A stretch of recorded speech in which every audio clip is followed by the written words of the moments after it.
Welcome to the Foul Play YouTube channel. Hello, everyone. Welcome to Open Mic number 59. Today, we're going to do something a little bit different.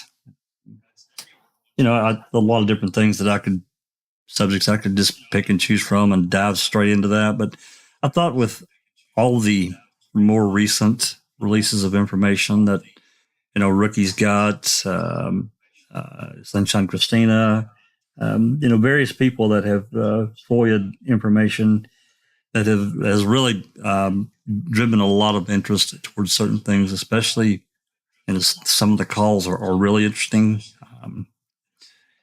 And certainly those unfiled search warrants were mind-bending. That document, that motion, and I'm going to pull it up here in a few minutes, that Tim Tedious found, that it was actually filed in September of 2006 about Fallon that we talked about yesterday. Doc did on the Reading with Uncle Ken. So there's just all kinds of different things that we can talk about. And so I just thought to myself, we could read a deposition. Those are not going anywhere, and that's coming. I keep saying that. I want to get through them and get those read. And I know that that's not everyone's interest, but there's a lot of really good information in those depositions too. But I thought that we would discuss various things. We're going to listen to a few calls. We're going to talk about just whatever, people in the live chat, speaking of the live chat, we've got a lot of people here. I want to say hello to that have joined us. Of course, we've got Dr. Silkman and Alice here in Discord, along with Sunshine Christine. Sunshine's muted for now. She's in one part of the house, but she's going to be moving to another part. I see TT and Fangirl, wrong case. We had a new member joined. And there's Paul Ward, Dark Side, lovely Dark Side, Pete Moss, Shelly Smokey. There's Sherry. I tried to get Sherry to join us in voice. We'll be playing. Actually, she had a suggestion she gave to me in Discord. We're going to be playing her call first here in a few minutes. Angie Dickinson, JD. Who else we got here? Sorry, Jack. Jason Bennett is our new Foul Play member. There we go. Jason Bennett. Thanks for your support. We really appreciate it.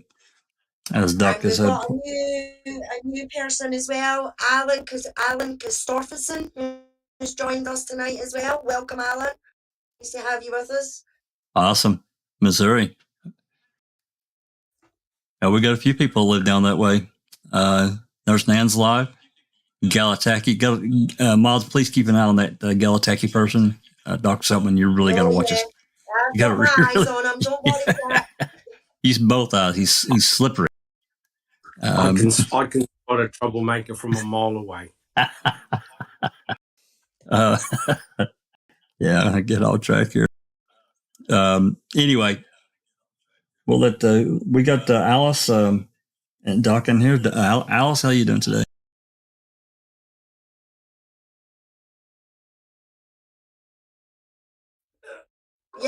Yeah, doing good, Jax. Doing good. Just on tenterhooks for tomorrow for the Johnny Depp and Amber Heard trial starting back tomorrow. So I'm a wee bit on tenterhooks, wondering what's going to come out of that, because the makeup company that she said that she used during her marriage with Johnny Depp has now come out and called her a liar. So I'm looking forward to see what's going to happen. I saw that. That's it's going to be really interesting when she takes the stand too. I think that's going to be really interesting. And we got people on both sides of the aisle here, so to speak, about this case. I find it interesting because it's a civil trial, and I find it, I probably, like a lot of people, pretty distasteful that we're going into some really personal matters between two people, whether we like those people or not. This is some pretty personal shit, and it can get a little uncomfortable. I guess maybe because I'm older generation. It's fine for some. He's a really private person as well, Jack. He's done everything to try and keep his kids out of the media and things like that. Because if you were to ask me what does Johnny Depp's kids look like, I couldn't really tell you, because I've not really seen much of him. So for him being such a private person to be having this plastered around the globe, you know what I mean, because it's everywhere, is really surprising. But I can understand because he wants to clear his name. So yeah, I get it. Yeah, absolutely. You know, and I actually heard a phone call, and not to get off too far into this, but I actually heard a phone call between the two of them where he's basically telling her this is your last chance. If you don't stop, basically this is going to go forward. This is it. And I think I don't know what all had transpired about trying to get her to retract the story, or I don't really know the details of that. But regardless, whatever was going on, he said this is it, and it was. Whatever happened. So I didn't really know about his children either, and actually was looking at a news story, and it actually had a photo. It wasn't. I didn't see his son Jack, but I did see the daughter. She's grown, and I guess acting herself. So yeah, I didn't know either. So anyway, yeah, I'm interested in that too. So thank you, Alice. Thank you very much, and Doc, how you doing, man? Yeah, I'm doing really well. Thank you very much, Jack61 and panel. It's really funny, I can handle murder, death, mutilation, cremation, but all this personal stuff that's happening with Johnny Depp and the Amber, I think her name is, it really grinds me up the wrong way, if you know what I mean. It's terrible when people have to air their dirty laundry like this, and yeah, I feel very uncomfortable. I must admit, it's something that I haven't really followed. I mean, I'm keeping an ear out, of course, but it's not really a case that interests me per se. This, when you think about it, guys, there's not going to be any winners in this. It's terrible. The whole situation is terrible. And you said it right there, Doc. There really are no winners. I understand Johnny wanted to clear his name and say, you know what, I didn't hit you. I didn't threaten you. I didn't do anything to you. You could have left.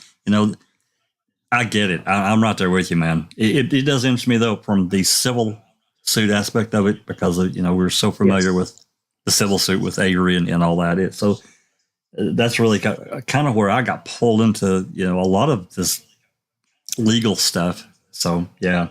Anyway.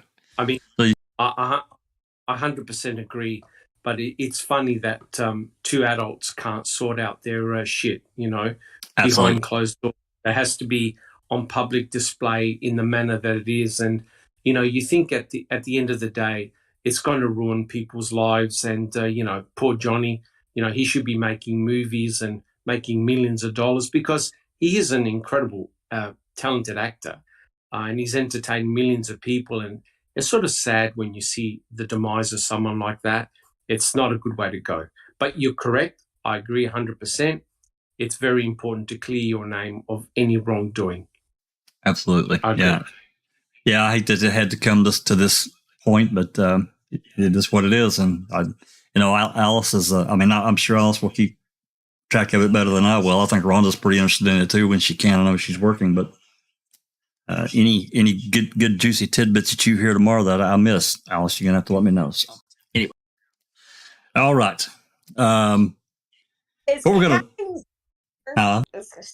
Is Kathleen Zellner still involved, or is it official No. that? No. She's. I think she's just working. She's working in the background, Christina, because he's still on her website as one of the cases that she's dealing with. But I think she's doing things in the background. She wanted him to settle. She didn't want all this personal shit. She's been through it too many times. She knew all this personal stuff would come out and it would hurt him, and it does. It hurts him, and let's be honest. But at the same time, she understood that. He didn't really, but maybe he does, and he just doesn't care. He just wants his name cleared, and that's what's really most important. Exactly it. Right. That's exactly it, Jax. He's only doing this to clear his name. The damage is already done. That's She's right. done that damage in 2018 when she said 2 years ago I was in a domestic violence relationship. Well, 2 years before that was 2016, and then she was with Johnny Depp. So That's anybody to think that Johnny Depp are stupid. You Well, know what I mean? it's implied. And just because she never named him in that op-ed, She said 2 years before, and everybody knew that she was going through a divorce in that 2 years before that. So who else could it have been that she was mentioning in a domestic violence relationship 2 years before? You know, so It's the implied. damage is already done for him. Yeah, exactly. It's whether he wins this or he doesn't win this case, it's immaterial now because she's already done the damage. That's right. He just wants to get his cleared of being a wife beater because that's what everybody's calling him. That's what the Sun called him over here. That's what the libel case was about. And he lost that because the judge was biased. So he's only wanting to clear his name, and good on him for wanting to do that and prove that she's a liar. And I just hope Hollywood goes against her as quick as what they went against Johnny Depp and just taking her word for it, you know. Right. Well, you know, a lot of that happened at the height of Me Too and all that. And I get that. That's an important thing. But at the same time, it can be used to detrimental effects. So anyway. Well, we've seen how they will use abuse of women to try and control the narrative, even in the Stephen Avery case, right? Sure.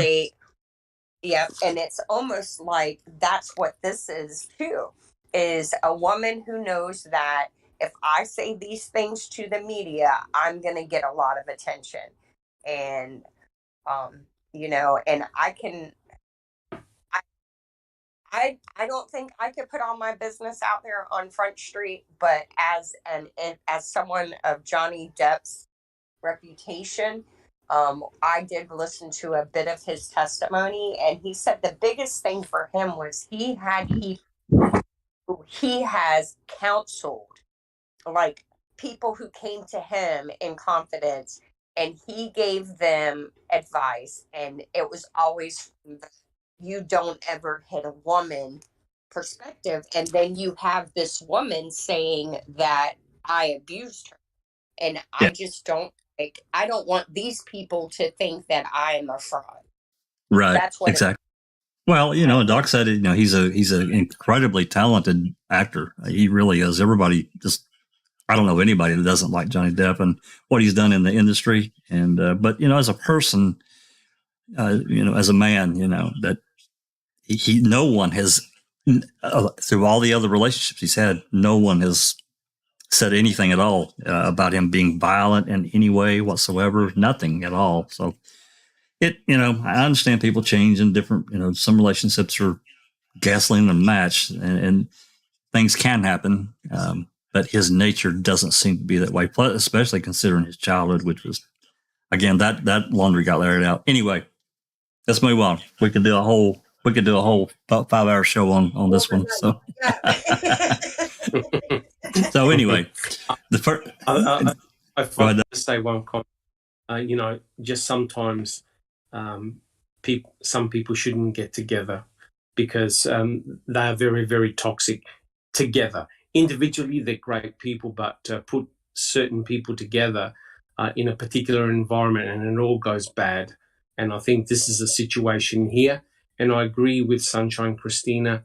You know, if you use the right words, if you say the right things, especially in this type of environment, people can have an automatic sympathy for your cause because no man should ever strike a woman or a child. It's as simple as that. But then again, if you lie and make things up only to destroy a person's character, you know, shame on you as well. So that's why I personally don't like cases like this because it's a he said, she said. And yeah, at the end, there's going to be no winners. But it is important to clear your name. I do agree. But my final point is that isn't it interesting how Johnny Depp came out and helped Damien Eccles, remember, back in his dark times when he was accused, along with the two others, of murdering those 3 8-year-old boys. And it's interesting how Damien Eccles and Johnny Depp have got almost the same type of character. You know, they're very mysterious. They're very, very different type of people. And it's interesting that Johnny Depp came out and supported Damien Eccles. It's just very interesting how he chose to do that. Yep. Both kind of eclectic personalities. I guess that's. I think Damien Eccles being on death row, I think that Johnny Depp and Eddie Vedder were people that he could like model himself after in an environment where you have no role models. He had these two men who for no other reason than they simply cared about him. And they saved his life. And I think that he almost dresses and acts like him. And I that's funny that you brought that up, Dr. Silkman, because I too see a lot of Johnny Depp and Damien Eccles. Yeah. Oh, no question. If you have a look at the characters that Johnny Depp has played throughout his acting career, they've always been sort of like on the fringe, on the edge. I remember seeing him in Edward Scissorhands, and it's like, oh my God, only Johnny Depp can pull off characters like that. And, you look at Damien Eccles, he's that sort of like kid that's on the edge, and, he sort of like gave off the wrong type of vibes, and, people crucified him for that. And it's interesting that now Johnny Depp is facing the same consequences. Totally different situation, I know, but because of Johnny's character, it's interesting how people view him. So, again, it's a personality type of issue, isn't it?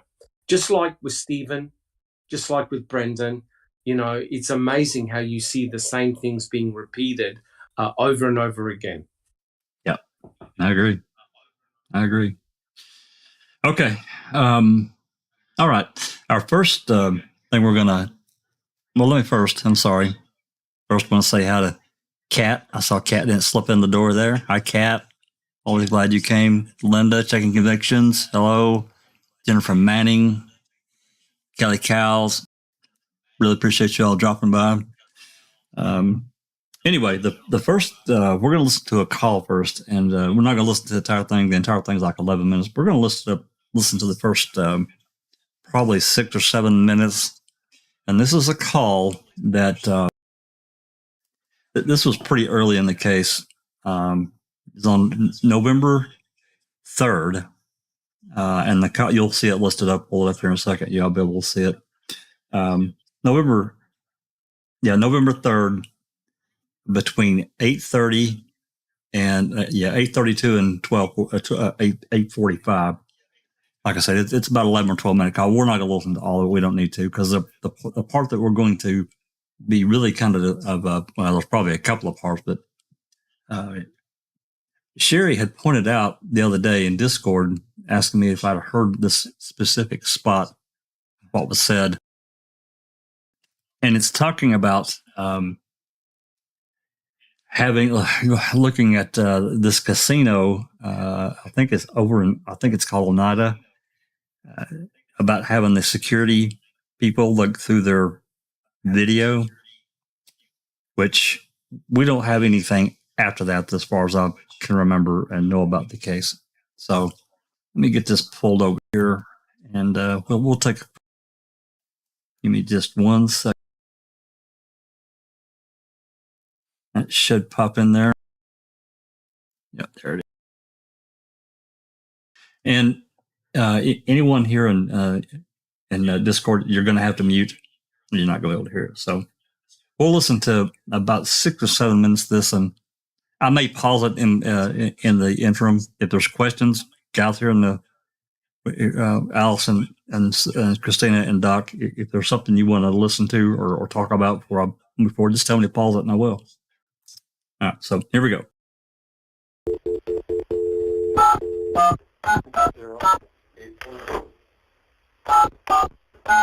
080-1493. Welcome to Calumet County Government. Normal courthouse hours. 1 moment, please.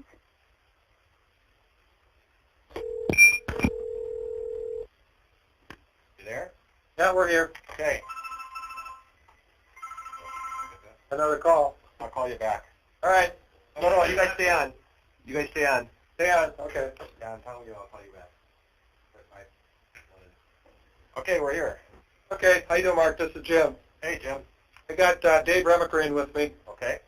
We just need a couple questions answered. When you talked to Zipper, are you the one that talked to him? So he's here right now. Leslie Lemieux is here. So go ahead. What did he say? I mean, what did you ask him? What kind of response did he give?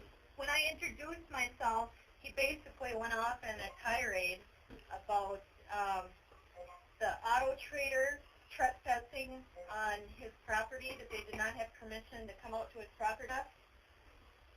When I told him that we were looking for an employee that was missing, auto trader had called his son, or that his son was the one that they was dealing with the vehicle, that his son was possibly on the way to Alaska to look for employment, and that he never had any appointment scheduled with Auto Trader. But he thought they must have been there because there was an Auto Trader magazine on the kitchen table. What time was that, did he say? When he saw the magazine, I don't know. Okay. I'll pause it right here just for a second. This is a big piece of information that a lot of people, and of course we hadn't heard this call until recently. However, it didn't matter. Everyone thought for the longest time, way back, I know a lot of people here weren't with the case way back, but way back when we found out about Zipper, everyone thought that Jason was George Zipper's son. And he's not. He's his grandson. And even now in this call, they're calling him his son. I found that interesting. Any comments for me? Yeah, count the number of lies and forms of deception by George Zipper. Isn't it crazy what all he's left for Alaska looking for a job? The kid's in high school. Come on.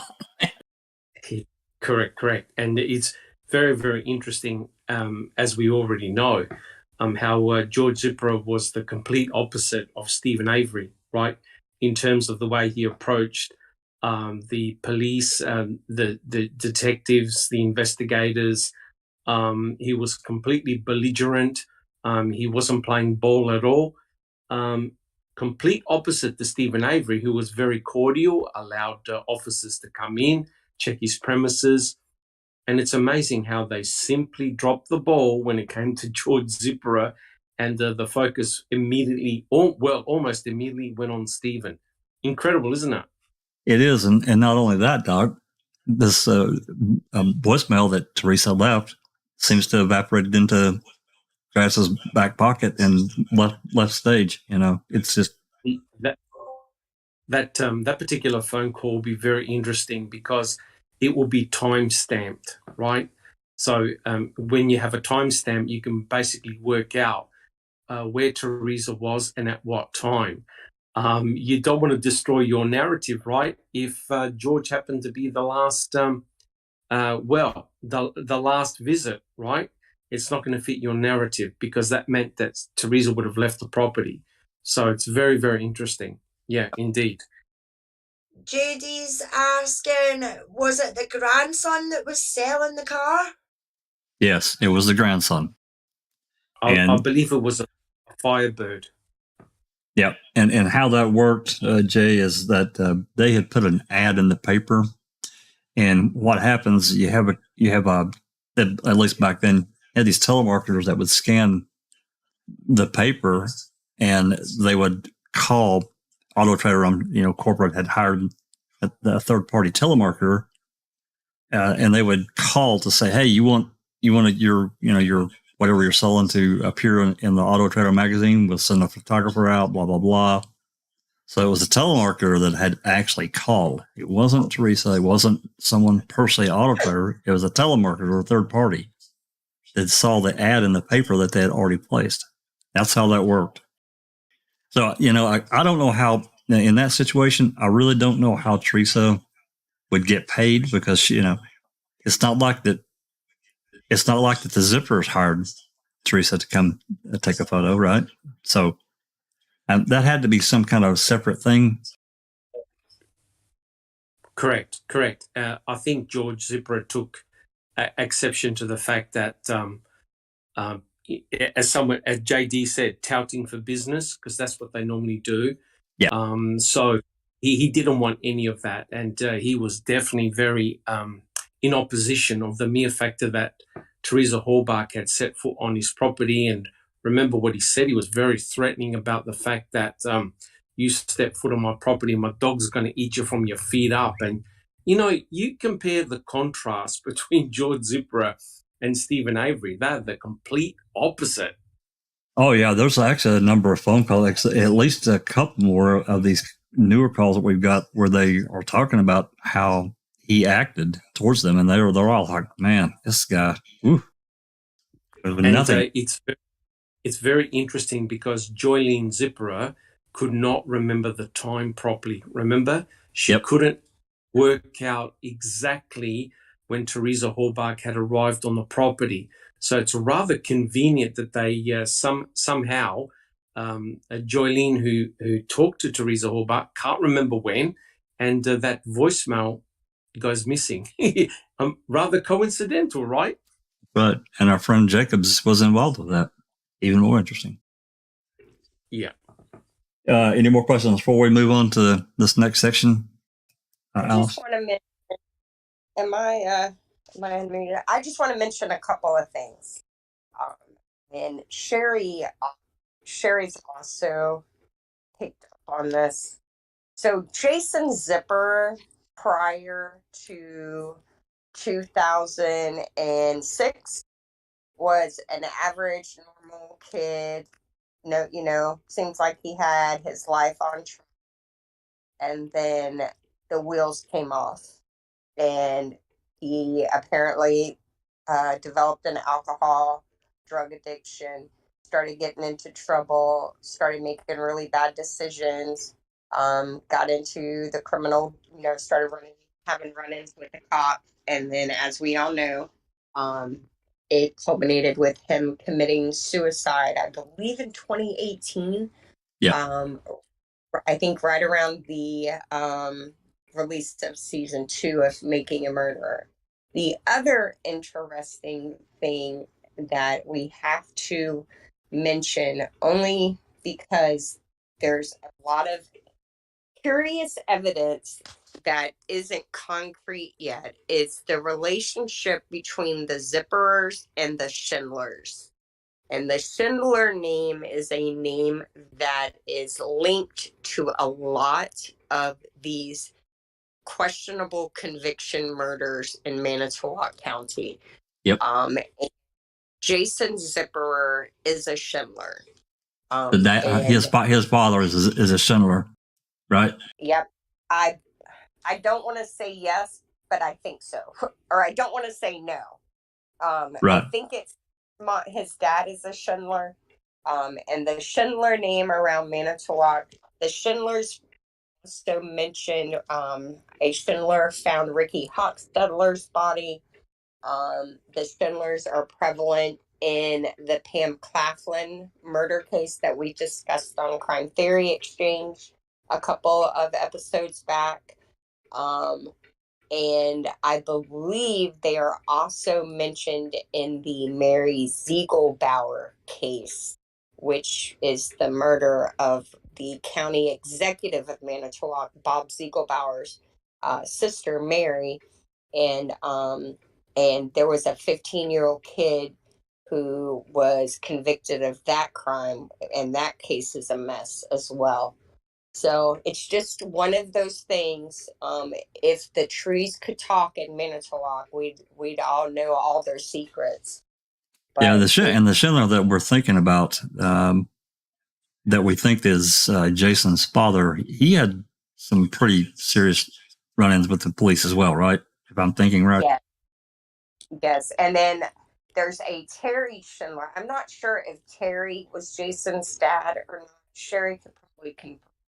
But Terry Schindler, who is the Schindler who was involved in the Pam Claflin case, was the boss of Andres Martinez, who we know is the axe guy. And he was on the Avery party on Halloween when Teresa was there. And he is the only person who was running around trying to kill people in Manitoba County during that week. So it's just, Yeah, it's just one of those. these connections that you guys have put together are just they're just amazing. You guys have done so much work. You and Sherry and Jinx and Cap and Kelly, you guys have put together, and these are people that we don't really hear too much about. They're just, you might hear a name drop here and there throughout the documentation, the official documentation. Other than that, you don't really hear about them. But you guys have dug and found out a lot of interesting things. Yeah. But So Sherry is saying, hold on, I just want to mention Sherry is saying that Tommy Schindler was Jason's dad. So hypothetical here. What if Tommy Schindler knew about Teresa's appointment and Andres Martinez, followed her to the Zipper house after she left the Averys, and that's how it was done. And they knew that setting Stephen up for murder would be good for them. It would be a free murder because nobody gonna look for them. So, and they have a history of violence against women. They have a history of perverse sexual. They're just mean. They're just mean people. I mean, we are. So it's just, it can't be dismissed as a possible theory. We don't have any evidence that says that's not what happened. So it's just interesting. I was going to say, I think it's about time we get Cherie, Sunshine Christina, Mystic Jinx, Kaf even, I think, to do a podcast on it, because I believe that type of genealogy is very important, because it goes to show that you have a small subset of people that are involved in a lot of potential nefarious activity. And I certainly don't know all the background. And it'll be great if you guys can do a podcast on this. Just present it. Doesn't have to be a huge one, just to show all the linkages and lineages and what potential murder cases you think they're involved in. Because I think once you get that global picture, it could be very, very revealing. And I just want to say, what an impressive amount of work you guys have done. Incredible. Absolutely. You've seen it in Discord, Doc, when they get going. My God. Yeah. I check every day. I can't keep day. I do too. I can't keep up. Like, they're here. I'm like, holy shit. And they're just like going along talking. Yeah, I'll read all the messages and everything like that. Then I'll go away for about an hour, take the dog out, and I come back, and there's 50 new messages to read. It's like, bloody hell. Yeah. Correct.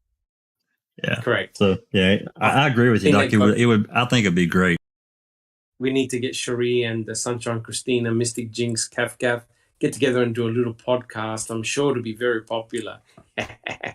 Absolutely, because these outer fringe, this, like you said, this subset of people, there's just a whole bunch of stuff that happened that is not public. We know about it, but it's not public, and it's very interesting. Anyway, anything before we move forward? Alice, you seen any questions? We've got a few. Andy B says, the ever enigmatic Zipperer voicemail where Teresa probably said she was going to go to her next call and come back because she couldn't find the address.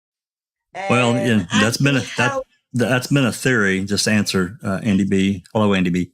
That was actually kind of a theory for a long time, and I can't say that that's not true. She called and said, "Hey, I can't find your place. I'm going on to my next appointment. I'll come back." Yep. Anthony House is asking, didn't Zipperer's wife say it was mid to late afternoon? No watch raking leaves. Yeah, but unfortunately, she wasn't specific of the time. And, it's a pity she didn't have a watch, because that would have been very, very interesting in terms of timing-wise, whether it was 2:30, 3:30. She wasn't 100% correct. And my understanding is that Teresa Horbuck actually had to look for the Firebird on the property. It wasn't immediately visible. So, yeah, it's a pity we don't have that time point. Yeah, I agree. Yeah. It's key. You know, and another part of that, that Yoros did an open records request, and he got that spreadsheet of Kratz's evidence files, and this was literally a month before trial, and that zipper voicemail is listed as seized. And if they didn't have it, why is it on there? It's absolutely. I'm sorry. I just have a real problem with that. Yeah, because in the end, we've got two very important voicemails, right? When Teresa Horbuck phoned the Ayundo residence, Yep, right? that's right. And also when she phoned the Zippers residence. So they're two very important time points, right? That can be very, very revealing. I agree. Yeah. We've got T1 that says Zips screwed up the state's timeline. They had to change and hide anything exposing the true timeline of Teresa that day. In my opinion, missing Teresa answering machine messages. I can't disagree. Go ahead. I was going to say it's interesting how the early chat between the investigators was, oh, yeah, she left Stephen's property and went to the Zippers, right? And we've listened to the calls, right? So their way of thinking was that the Zipper was the last stop, right? And it's amazing how all of a sudden it got turned around and say, no, Stephen was the last stop. So interesting how they worked that one out. Very interesting. Checking Conviction says, well, I think that is mostly because it's a small town. Families started their lives there, and them being the roots of the town, you'll see a lot of connections throughout Manitowoc. Well, yeah, it's like a lot of small towns. I don't disagree with her at all. And, I think, and you see a lot of the same people getting married because they have, especially in a farming community, you have larger families. That's not unusual either. But these connections between these set of people that they were in trouble with the law. They had a lot of run-ins. They're very violent people. Andres Martinez and some of these other ones. I think that showing those that maybe in a PowerPoint presentation, whatever, would be very interesting to see these connections of how these trees and these various people ran together and what they did and when they did it. Sunshine Christina mentioned the Ziegelbauer file, and that's one of the next ones we're trying to get. Isn't that right, Sunshine? Isn't that the one the next one that's so big that we're having to sever pennies? Yeah, I think we have part of it, and we're waiting on the rest. So that's the one we're saving our pennies for. That one and the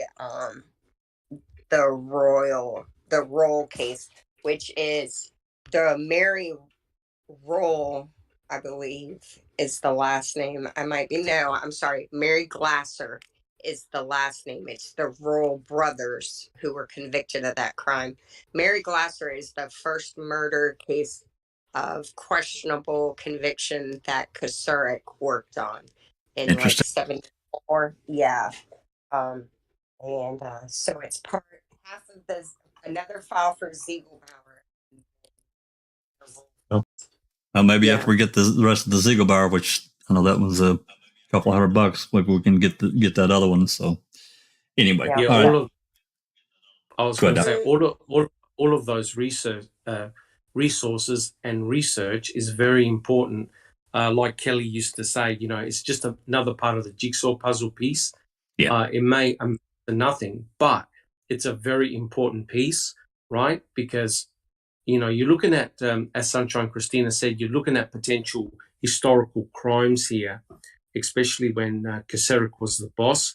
And it'll be very interesting to trace potential connections, right, amongst each other and also to law enforcement too. So it'd be very, very interesting to watch. Yep, for sure.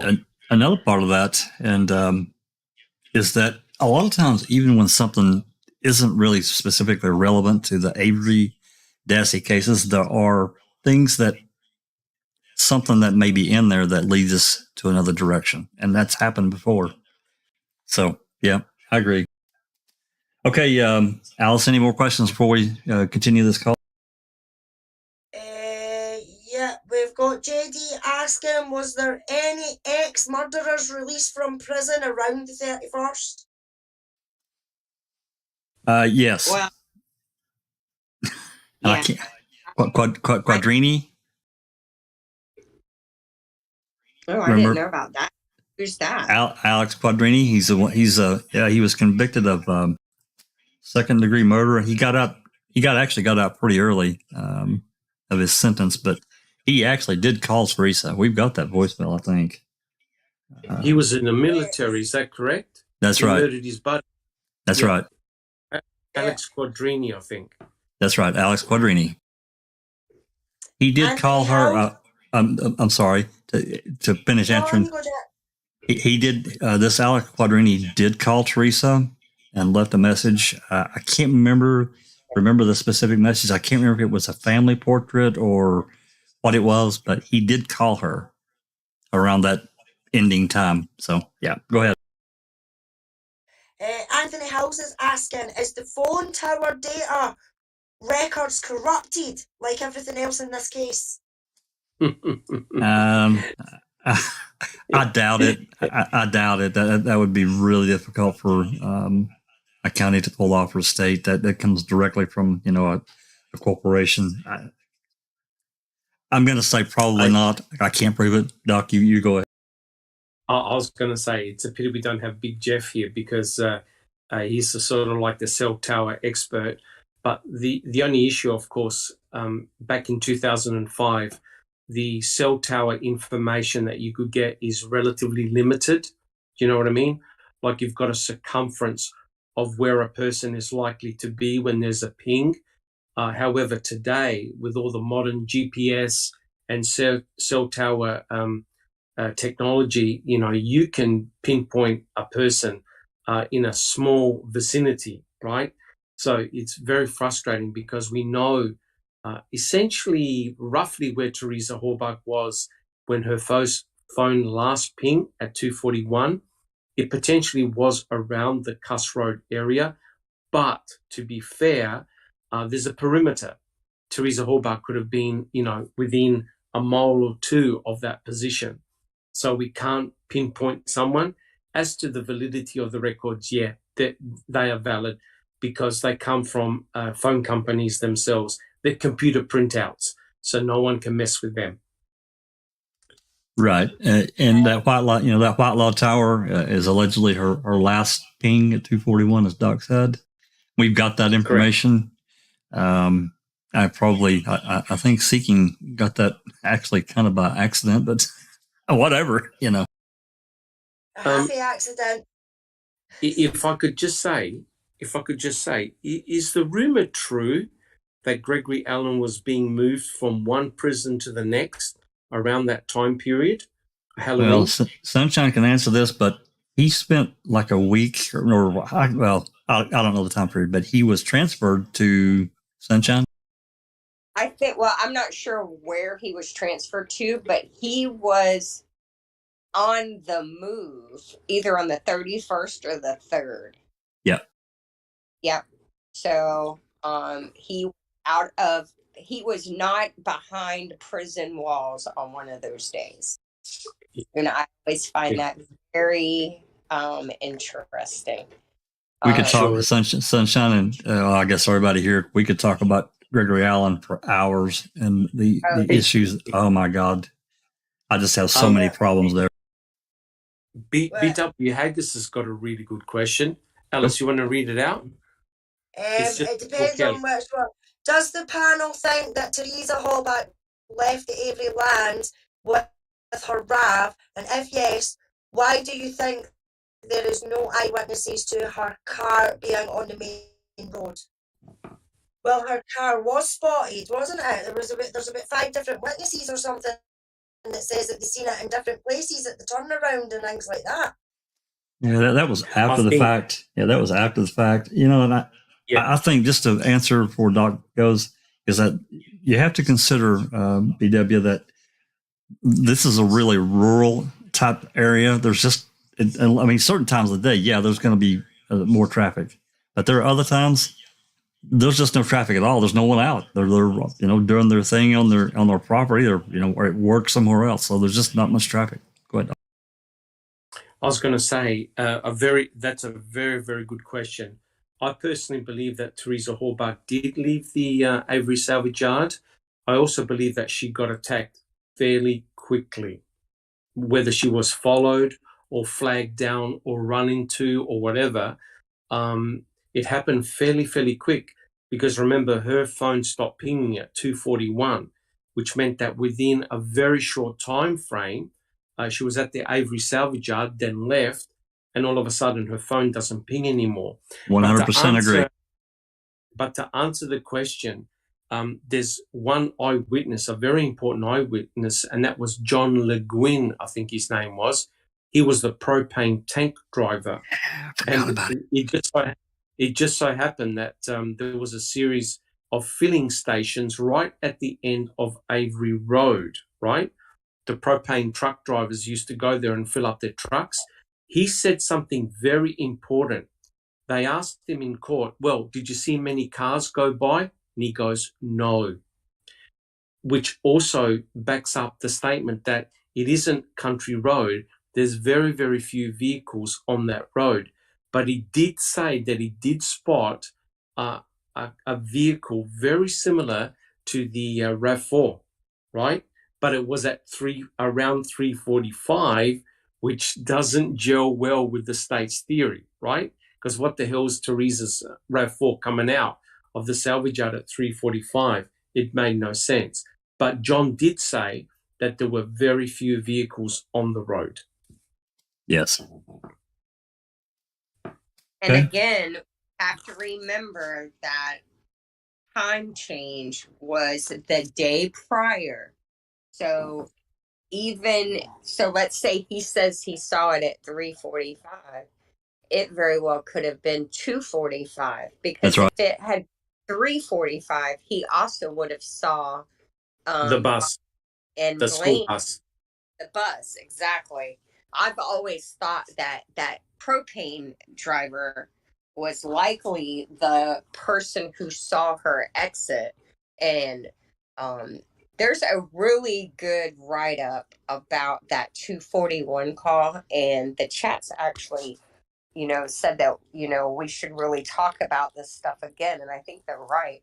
But someone has said that the reason that call goes to call forward no answer is because at 2:41, someone was, as soon as her phone started to ring, someone powered it off, which caused it to do something different than it would have done if it would have just been forwarded. It was like, it wouldn't have, I'll have to find the article, but it makes a lot of sense. Because her phone was in the middle of a call when it was being powered down, and that's what sent it to.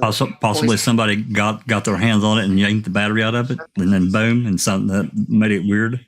Maybe. Yep. And if you think about that, that's not something as Stephen Avery would have been aware of doing if he had indeed gotten rebuffed had made a sexual advance like the state wants us to believe. Teresa rebuffed him, and then he's in the middle of assaulting her at that time, because this is in broad daylight. Right. But if someone had, tricked her into pulling over and had bopped her on the head, thrown her in the back, jumped in the private someone else to take her somewhere else, and the car and the phone was ringing, and their intent at that time was to kill her and make this crime look like Stephen did it, they would have wanted that phone off as soon as possible. Oh, absolutely. It would be close to the Avery salvage yard. And it would And have been a cop would have told them, hey, make sure the phone's shut off so they can't track it.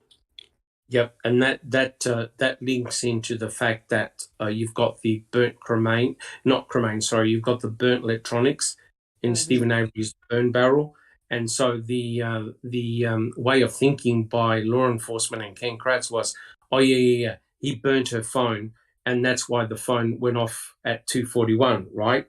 But that's completely insane, and I agree with you. If she was attacked, it was soon after she left the salvage yard, right? And those rural roads, they're desolate, right? They're desolate.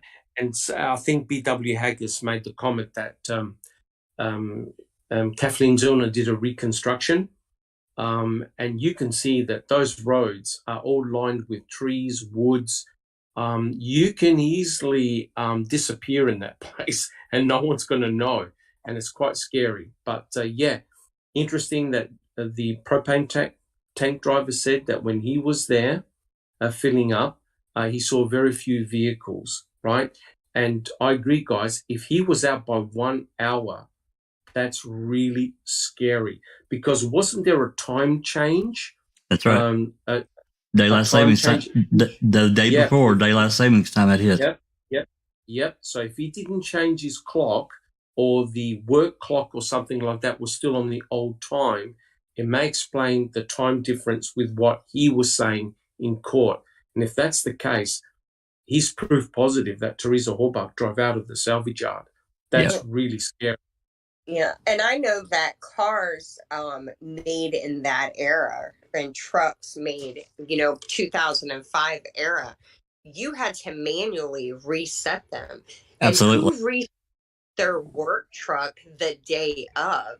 You know what I mean? The first day. Normally it takes, like for me, when the time goes back, it normally takes me a couple of weeks to look up how to reset, because we have an older car, to look up how to reset my clock. It's not something that I'm going to automatically do because, it's not that big of a deal. I'll just look at my cell phone. But if he was just used to writing the time down, going by his clock on his radio, and, and that's interesting now that we're thinking about that.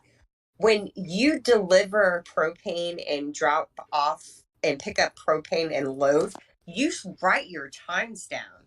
There should be a log sheet for that. Absolutely. You know what? That's absolutely right. And we need to request that. Yes, we do. Yes, we do. It just hit. That is, because not only do they have to keep track of the gallons, they have to keep track of where it's going, what time it gets there. Well, and that, he stopped at that 15,000 gallon refill station there to fill his truck up.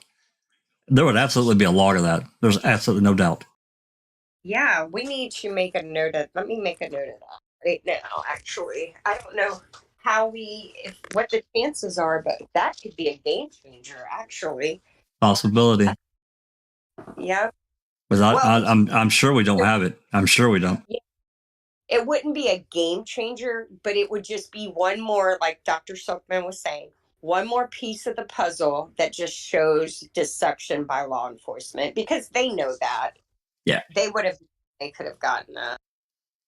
All right. Allison, any more questions before we move forward with where we're at? Looks like we got a lot of chat going by. I haven't been reading it.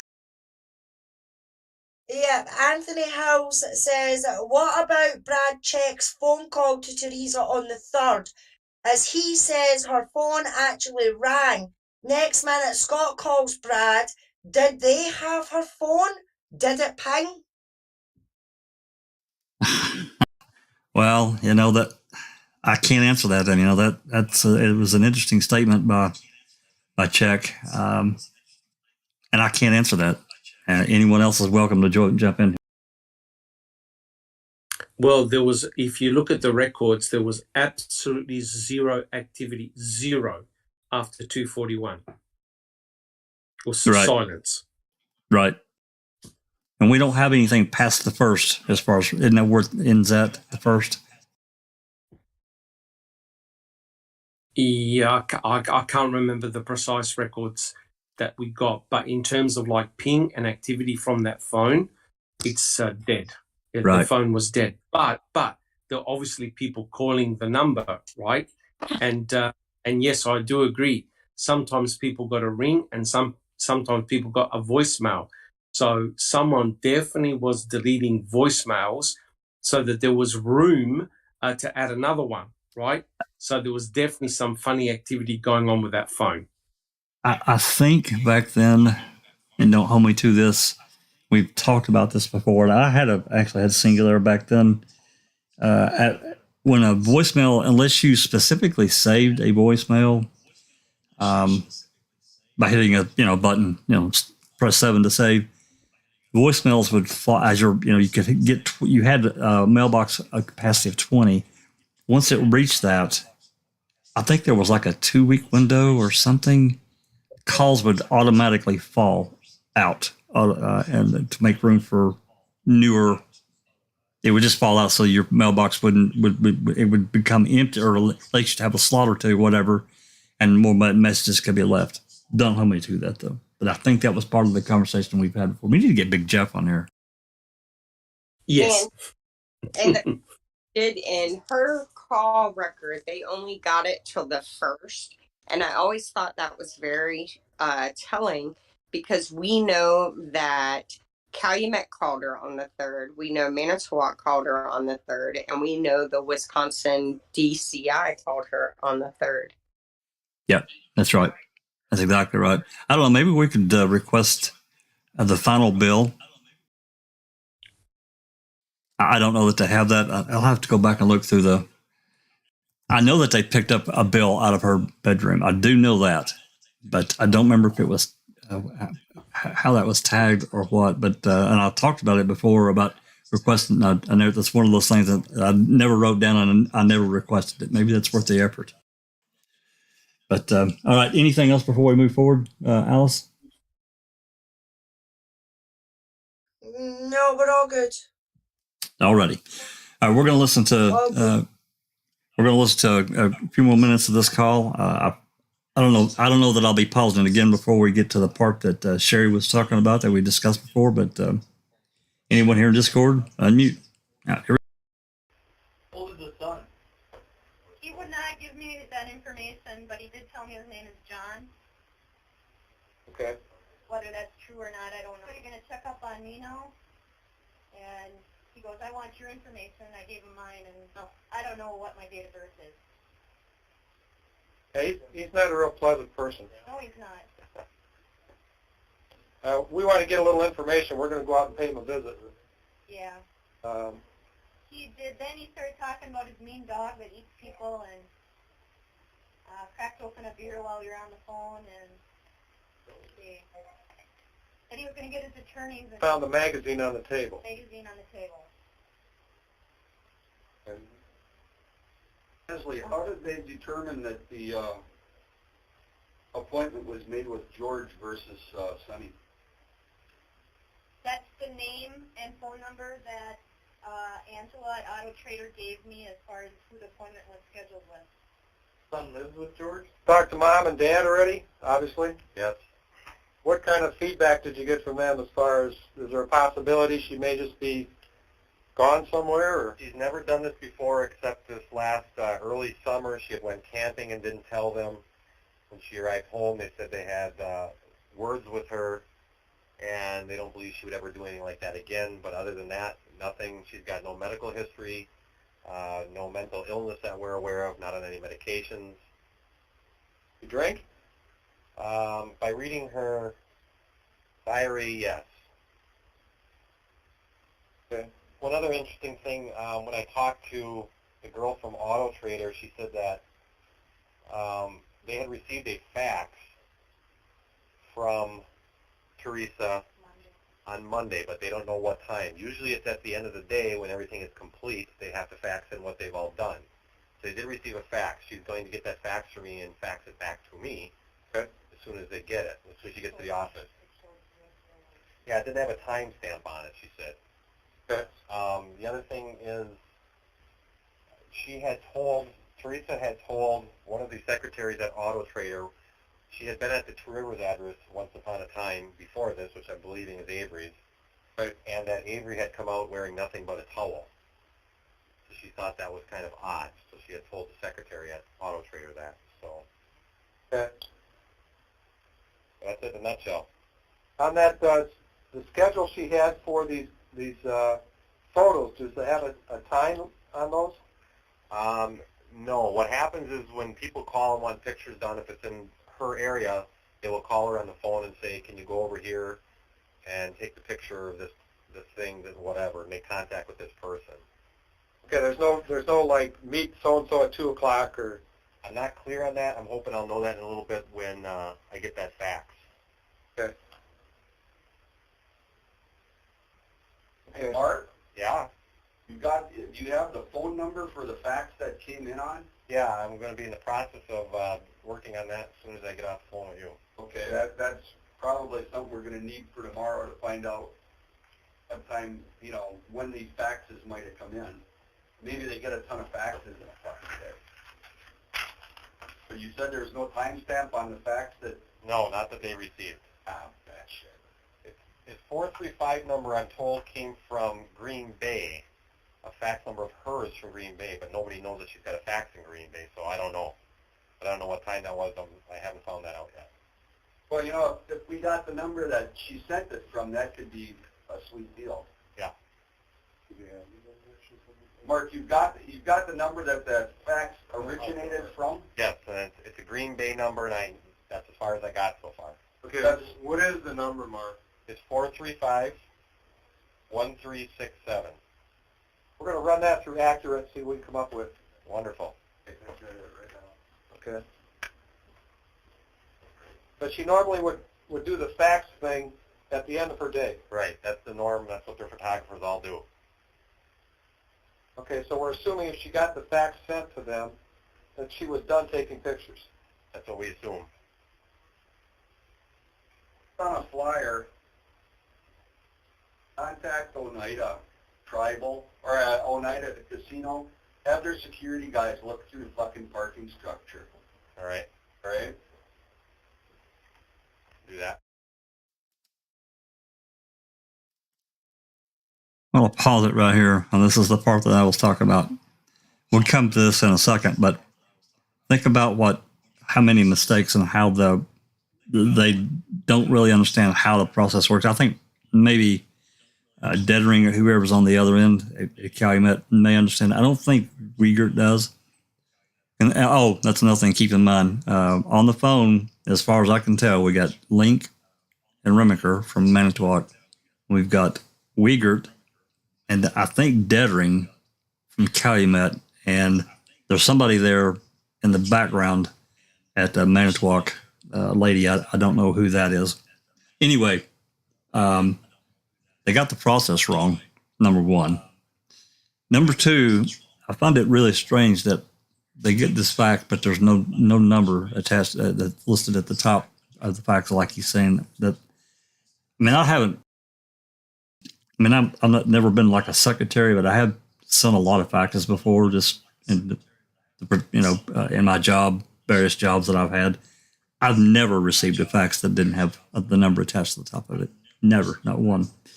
And then number three, I found that very interesting for them to check this casino, how they see security guy look at the parking structure. Does that mean they found something that said Teresa was there? That was a very keen thing that Sherry pointed out here. Comment.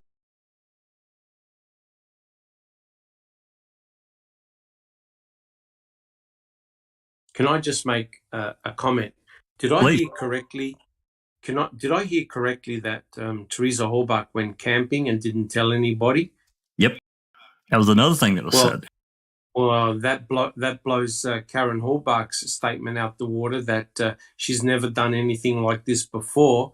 Yes, she has, right? And that actually makes it very, very interesting, and may explain why nobody reported her missing for a couple of days, because she's done it before, right? She's gone camping and didn't tell anybody. Yeah, and he said, if you notice, he said there at the end, when she got back, they had her basically tore her ass up, and she didn't feel like she would ever do that again.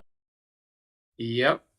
And that may explain why nobody reported her missing, right? Because say if Scott had been aware, or Ryan Hilligus had been aware that Teresa had done this in the past, it may not have they may not have dawned on them that, oh God, something nefarious has taken place. Because if she's done it before, you think about it, right? She took off, went camping, and didn't tell her family. That's right. That is significant. And that thing regarding... Yeah, but she was also a 25-year-old woman, or Oh, you know, in her Correct. 20s, you know what I mean? She didn't Correct. have to tell her mommy and daddy every time she went somewhere. That's true. But just thinking about, what she normally would do. Anyway, go ahead. Yeah. But I was going to say, I mean, look, they're still your children, right? When you're a parent, no matter what age they are, they're still your children. It's nice just to sort of say, look, Mum, Dad, I'm just going out camping. That's fine. You could do whatever you want. But when you don't know where that individual is, that can cause undue worry. But that's a very interesting point. So Teresa has basically gone away without telling anybody. I never knew that. That's a new one. She's been a bit of a rebel in a sense, Doc, whereas they've tried to portray her as being innocent and that she wouldn't do things like that, and she told them everything and things like that, and just in that phone call, she wasn't maybe as innocent as they're trying to make her out to be. If she's doing a stunt like that, I mean, if my son was just going to his friends or anything like that, I'm like, text me when you get here. Well, when you get there, so I can completely see that side of it as well. But for them to make out that she's not, she's sweet and innocent, when this just proves that she isn't, so it is a bit of an eye-opener that there's actually somebody saying and contradicting Karen Hallback's statement. But I think she's just a normal 25-year-old young lady that kind of was just living her life. That's what I always thought. I never thought she was necessarily after, of course, this was after we learned a lot more. But I never thought she was necessarily a bad person or a goody two shoes, either one. I thought she was just like a normal young woman, just doing her thing. That's what I thought. Yeah. But the cats and that in the media and that, though, Jack, tried to portray her as sweet and innocent and a good Catholic girl, and she didn't do anything wrong to upset her parents and things like that. So a lot of people did kind of think that she was sweet and innocent, even though it could be the contrary. But we'll never really know now, There were two things that were, well, kind of three things. One was it was her grandfather's birthday, right? She missed that. Is that correct? No, allegedly she went to it. Oh, okay. That was the Sunday before. So it was the Halloween celebration. And that was kind of unusual. And then wasn't there some kind of a commitment that she had as a volleyball coach for one of her sisters or something? Is her name Kelly? Isn't that right? Is that right, Doug? I don't. And yes, and she also missed a business meeting, which was very, very unusual because she was the one that actually ran that business meeting. I think it was on the Tuesday, and that's what got Tom Pierce really concerned as well. So I believe that she did miss a few appointments, and it was clear that people were calling her on her phone regarding portraits and pictures, and she obviously wasn't returning their calls. So, yeah, it was unusual. Now, I understand that Teresa Hallback is a mature 25-year-old woman, but, the reality is when you're in a family environment, people like to know where you are. You could do whatever you want. There's nothing wrong with that.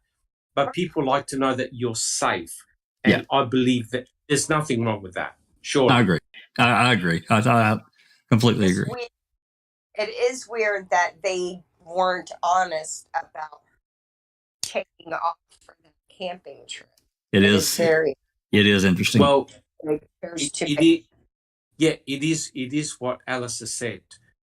In court, they had to present that Teresa Halbach was, pure, clean, white, perfect, and Stephen Avery was the bogeyman, right? That took away her innocence. That's the way Stephen was portrayed in court and in the media. Yes. Yeah.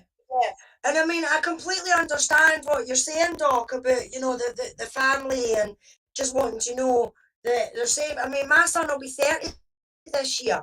And when him and his girlfriend come over to visit, when they leave, the first thing I say to them is drive safely and text me as soon as you get home, so that I know that they've reached there safely,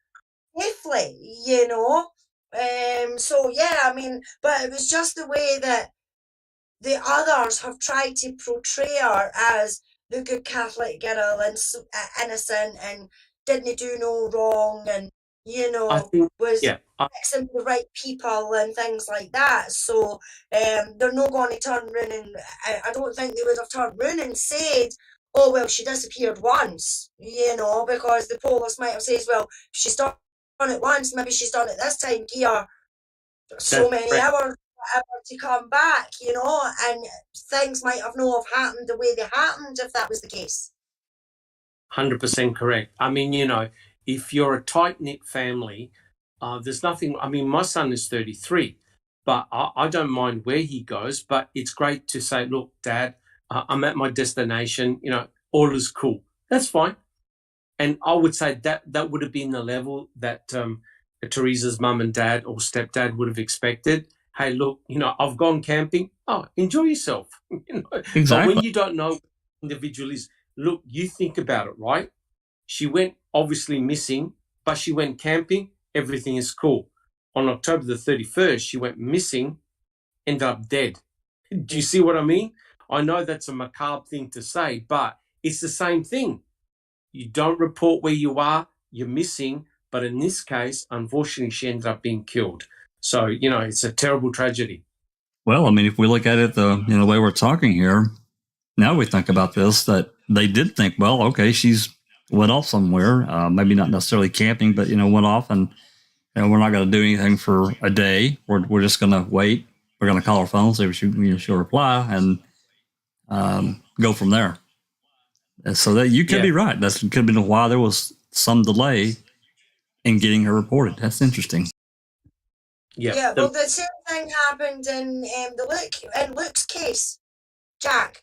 Jodie told her mum and that she was staying at somebody else's house when she actually went to her cousin's house that she was banned from going, but she got her gran to cover for her and say that she was staying at her gran's house that night when she wasn't. She was staying at Yvonne's, and then that didn't come out until later as well. So it's kind of the same sort of scenario in a sense, the mum and that saying, oh, no, she wouldn't do that, it's not in her nature to do that, but she actually did do that, That's very interesting.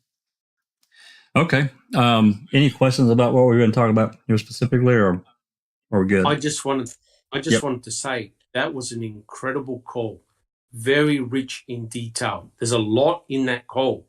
There is, and there might be even a little bit more. To say we're probably pretty close, but this last little bit here, I'm going to play this again. I mean, it's only just a few seconds. Let me back this up a little. Parking structure.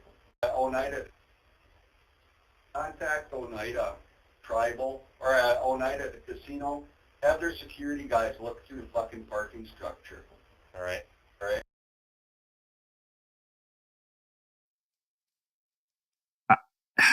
Anyone? I'm talking about any, here in the panel or anyone out there in chat know anything about them doing anything at Oneida, having their security guy look at the parking structure? I mean,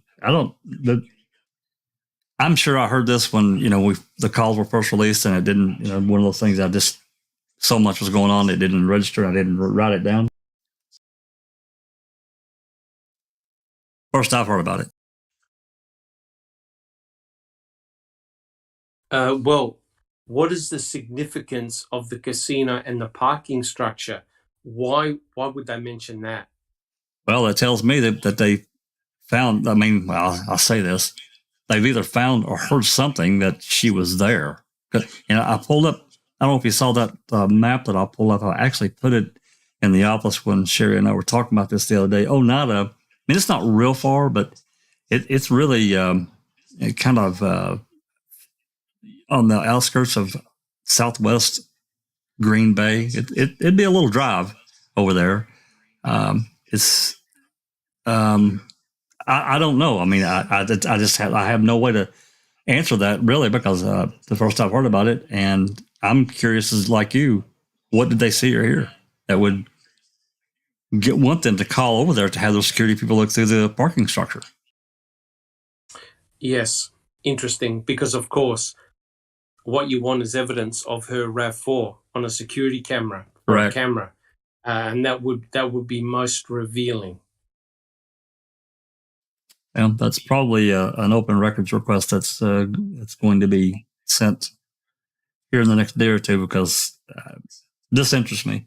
There may be nothing there, but and Oneida is a very small place. It's tiny actually. There's really, I don't know if it's just the casino and a few other things and that's it. It's not like a big city. It's not even like a small city. It's really tiny. So anyway, I thought that was very interesting. Let's play a little bit more of this. If there's no questions, I'm going to play just a little bit more. I think we're pretty much at the end of this part right here. So I want to finish this out. Okay. Do that.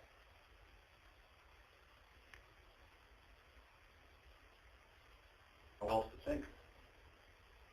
Well, we got to kind of try to pin it down. If she had all her assignments done and faxed it in, then we can assume that she's probably not at either address that she visited here. If you want to assume anything. Well, yeah, if we can determine that, I don't know. We'll see when we get that fax. Is that coming tonight yet? Or? Yeah, she went over to the office. She said it'd be about 15 minutes, which is about 10 minutes ago. So hopefully the next 5 minutes or so, she's going to call me and then fax it. Okay. Perfect. We don't know if that fax is the night before or the night after. We don't have a time. I don't know about the date stamp. I don't know if the time isn't on there, though, what she told me. Okay. But it's a sure thing that she wouldn't do it if she wasn't completed with her day. That's what the boss there tells me. Well, we'd know from that fax, we'd know, that's how she gets paid, correct? Off the fax stuff? Well, what they do is they take the photos and then they fax a sheet in at the end of the day of everything they've done. So assuming that's how they keep track of them. Okay, so it would be safe to say she wouldn't want to short herself, so if she got everything done, the end of the day, fax that in at the end of the day, the only fly in the ointment is, well, they know they received it on the 31st, right? Yeah, they did receive there's an incoming phone call to her cell phone at 2:27, I believe it was, somewhere around there, on Monday. Okay. A 5-minute phone call that came from Auto Trader. And talking to the lady from Auto Trader, she said a lot of times what we'll do is we'll call them if we get another assignment, or if they haven't shown up for an assignment, we'll call them and see what's up. And a lot of times if they don't answer their cell phone, they'll just leave it on the voicemail. So she thinks it's probably just a voicemail message that she receives. But she won't know that till tomorrow. Okay. Over to the light on my zipper in the car in the driveway. Okay. He's home. Oh. Have him come in. Yeah, kill the dog, remember. We're getting ready to go out and talk to Mr. Zipper again. Great. He might be a little more cooperative. Huh? Yeah, Probably. he may not believe us, in which case, Yeah. yeah, that's good.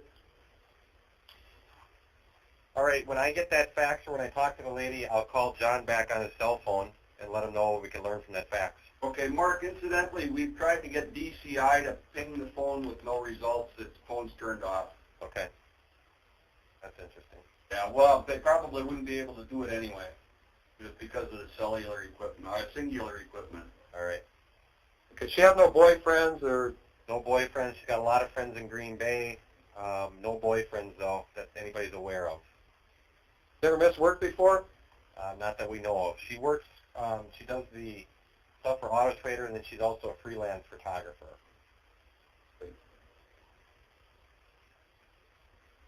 Then an Auto Trader, she's been a good employee. But she doesn't work every day. No, it varies. Depends on the demand. She was supposed to work today and did not show up or did not keep appointments, apparently.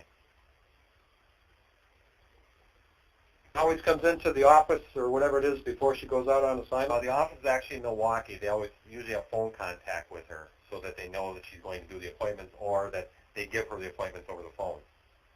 Okay, today would she have had appointments and went out on them without calling in? Doubtful, usually not the case. They would know if she made the appointments, apparently. Okay. Anything else right now, or? I can't think of Okay. anything. I'll call you guys back on John's cell when I hear from Auto Trader lady. All right. Okay? Thanks, Mark. Thanks, guys. All right. Bye. Bye. Well, I lied. We listened to most of the call, but there's still a lot of good information in this. They're still not understanding how the process worked, where Auto Trader faxed her appointments prior, the prior day or the prior Friday, whatever, and so she would have it. And if there were issues, she could write on it, fax it back, and you get the schedule nailed down. But they're talking like that she faxed back her completed assignments for the 31st. A couple of times on this call, actually. So I thought that was interesting. So any questions before we move on with that? Any comments? Please, let's talk about it. Get it out there. Can I play devil's advocate here? I'm sorry? Can I play devil's advocate here? What if What? that entire call was staged for to cover their own butts? What if the entire thing was an attempt to try and make sure that it looks like in the beginning they're not going to focus on Stephen Avery? Well, it could be that, but it could be actually even more simple than that. And I've thought about this before, and this is just a theory, is that they're actually, let's just say that they're actually doing their normal function and doing their job, but there are another set of whoever's that they don't know about that are actually manipulating this entire thing, and they don't know about it. You know what I'm saying? So in this call, we have Link, we have Remaker. Yep. We have Egert. Yep. And who else? I think it's Dettering. Okay. Oh, and Lemieux. Yeah, I think that's Lemieux. I think that's Lemieux in the background. I think she's on speaker with Link or one of them. So. And Dettering. All right. So. Yeah. They could not be yet brought into the fold, and without their knowledge, we have. Well, Colburn doesn't find the car until 9:22. See, he would never have called that license plate in if they had already planned on. Yeah, I don't know. All right, going back to think about it some. Yeah, I mean, it can get pretty complicated. Go ahead, Doc. I was going to say, if you're listening to this, I understand what Sunshine Christina was saying, but if you're listening to that call, to me, Stephen Avery wasn't on their radar. No. Right? They were doing a proper investigation. They were trying to establish a timeline of what Teresa Horbach was doing. And there was nothing that I heard that was suspicious and pointing directly to Stephen at this stage. No, but what bugs me is that last little sentence thrown in there, that they tried to have the phone pinged, but they couldn't do it because it was off. because Well, he also added to that though, because of the singular equipment, that whatever maybe some kind of communication barrier between the DCI's equipment and singular. I don't know. I'm just saying. right, I know is I have found evidence that shows that they had capabilities that would have told them exactly where the phone last pinged. And why didn't they say that? Why didn't they say, we had DCI ping the phone, it died at X amount at whatever time, that's at 2:41, and it was last pinging this location? Because that's the technology they had on hand. They would have known within 500 feet the last time her phone was registering to a tower. And why didn't they say that? If they, you know what I mean? That's what bugs me about the is I have the evidence that shows they have that capability. We know they had that capability because we have Remaker calling them saying, hey, let's use your bat tool, the Batmobile tool, to ping the phone. And this is what it was capable of at that time. I don't know. I can't answer that one. I mean, I know he made the call and they're talking about it, but beyond that, I just don't know. Yes, there was. I believe there was a call. I think it was Remaker who'd spoken to someone regarding some type of technology regarding a phone. He was a guy. If you remember, Doc, he was a guy that just kind of answered the phone. He wasn't like like in charge. That's correct. That's correct. He wasn't aware of the technology. But here we go. Now listen now. So actually, that sentence actually tells us two things. It tells us that, okay, they're confirming that Remaker did call DCI, but they're also confirming that DCI called back because the guy they left the message with was just the errand boy, right?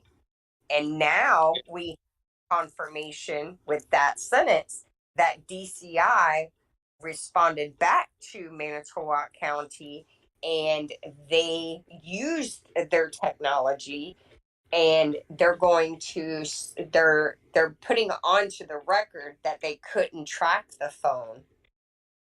Yet we have evidence that they had the capability to do so. So that's actually very interesting. And they didn't report any of this.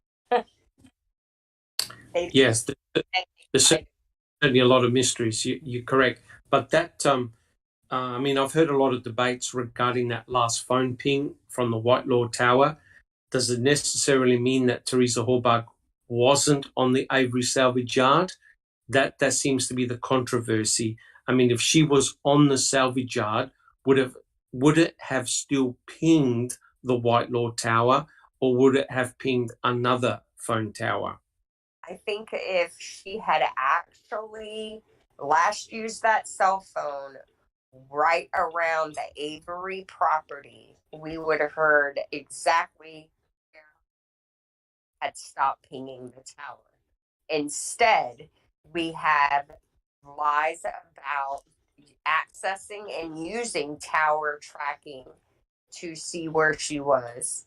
We have them not reporting that they did this, and we have this they couldn't track it because it was turned on, when the reality is they still could have tracked it to the point where it was turned off in 2005, and they're trying very hard to pretend that isn't the case. Well, we could also still be dealing with another set of authorities that had the information and these guys, and it wasn't shared with the people that are on that phone call. That's what I'm saying. Someone in behind the scenes that's manipulating whatever, or withholding or omitting whatever. I can't discount that, based on what you've discovered and just some of the other things that are weird. But anyway, I wanted to say, I'm running my mouth here, and say hello to Cher and I see Bethany and Mystic Jinx is snuck in the door. Hello, everyone. Thanks for coming. Who else am I missing here? Colette, I don't think I said hello to you. And I saw Henberry's in the crowd. Hey there. Another Aussie. Okay, hopefully I haven't missed anyone. Thanks for coming, everybody. Alice, have you seen any questions or comments that we need to discuss before I move on to this next this one I'm going to pull up here and play, because this is well, it is what it is. Sherry was asking, what date was the phone call when Rimmaker said he doesn't think Stephen Avery was involved? Was it before this call? I'll get back to that. I know the phone call she's talking about. I'll find it here in a minute. I think it's after this call that he's talking to someone else a little bit later, after him and Link, I think it was, that went to Avery's, and he's like, I don't think the guy's involved or whatever. Yeah, I remember the comment. We'll get to it. I promise. And we'll find the date. Anything else? No, we're all good now. We're all good. Well, okay. As everybody can see, this is the phone call that Deb Strauss called in, special agent with the Department of Criminal Investigations. She's been with she'd been with them for a long time. And now she's calling to offer her services. So let's take a listen.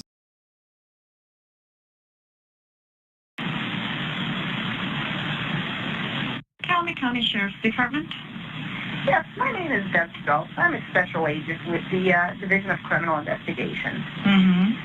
And the only reason I'm calling is I've done some past investigations on Stephen Avery. Mm-hmm. And I'm watching the news and I'm seeing his name come up. Mm-hmm. And I'm wondering if there's anything I can offer to help you guys.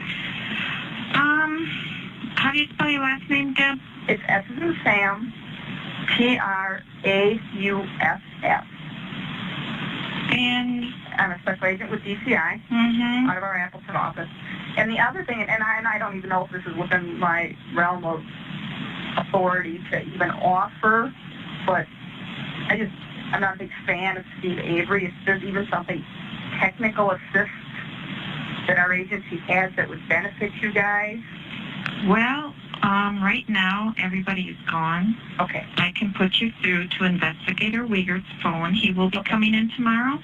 If you want to leave your name and where you're from and your phone number, okay, and a short message, then if he needs you, he could call you back tomorrow. That sounds fine. Okay. I just need to, in good conscience, at least pick up the phone and make the call. Okay, just right. 1 second. Thanks. Mm-hmm.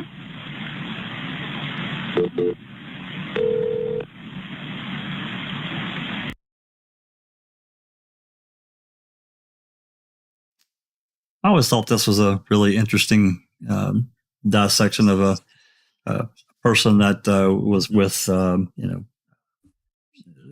all through the depositions and did the investigation, had everything in hand.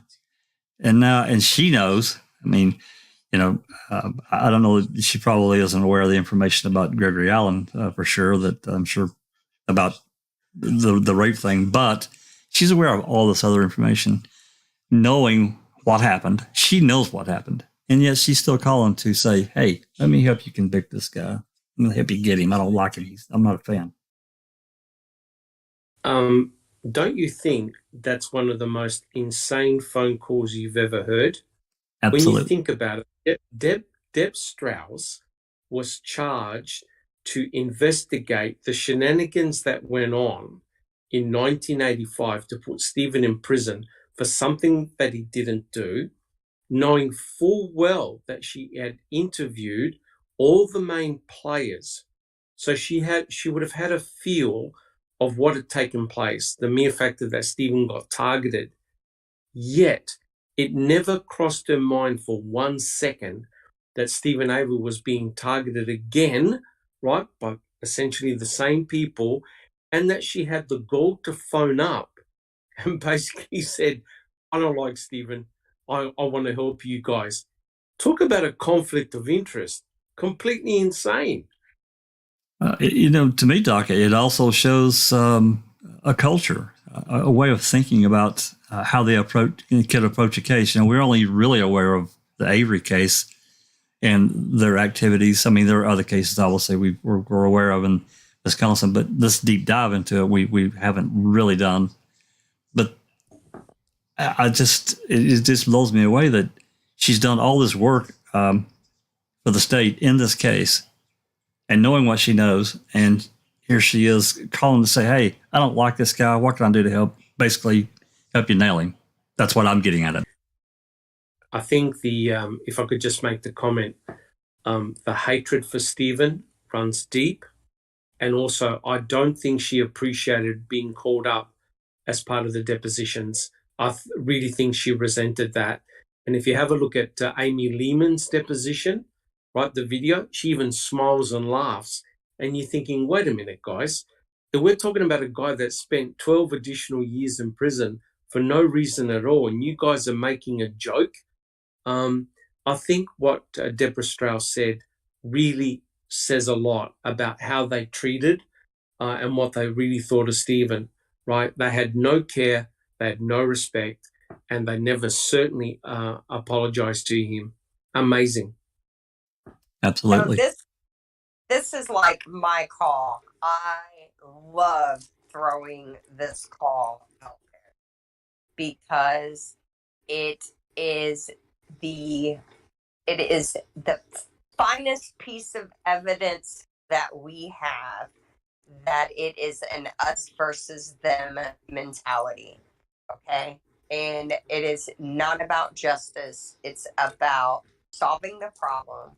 It's about getting Stephen Avery, because we need to remember on November 4th at 9:22 p.m., they didn't even know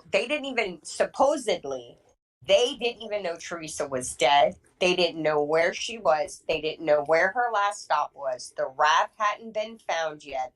And Stephen Avery was not being seriously even entertained as a suspect. That's right. And yet, this woman did not even ask after Teresa. She didn't ask if there was any updates. She didn't ask if anyone had any leads. She didn't ask about Teresa Hallbach. She went straight for the jugular.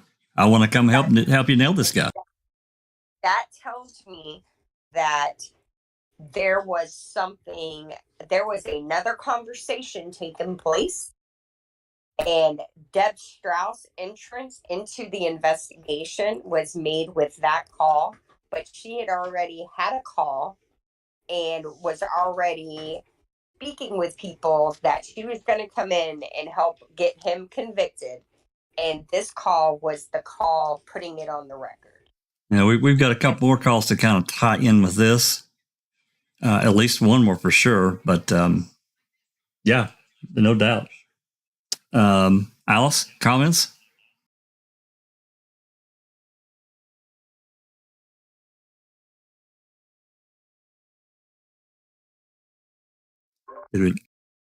Bethany says, what is the dispatcher's name? Makes me wonder if she's the officer who feels they're setting up Stephen. This is a Calumet dispatch. I don't know. I don't know her name. I don't remember it anyway. It may have been at the beginning of that call. She says that she doesn't think the ladies.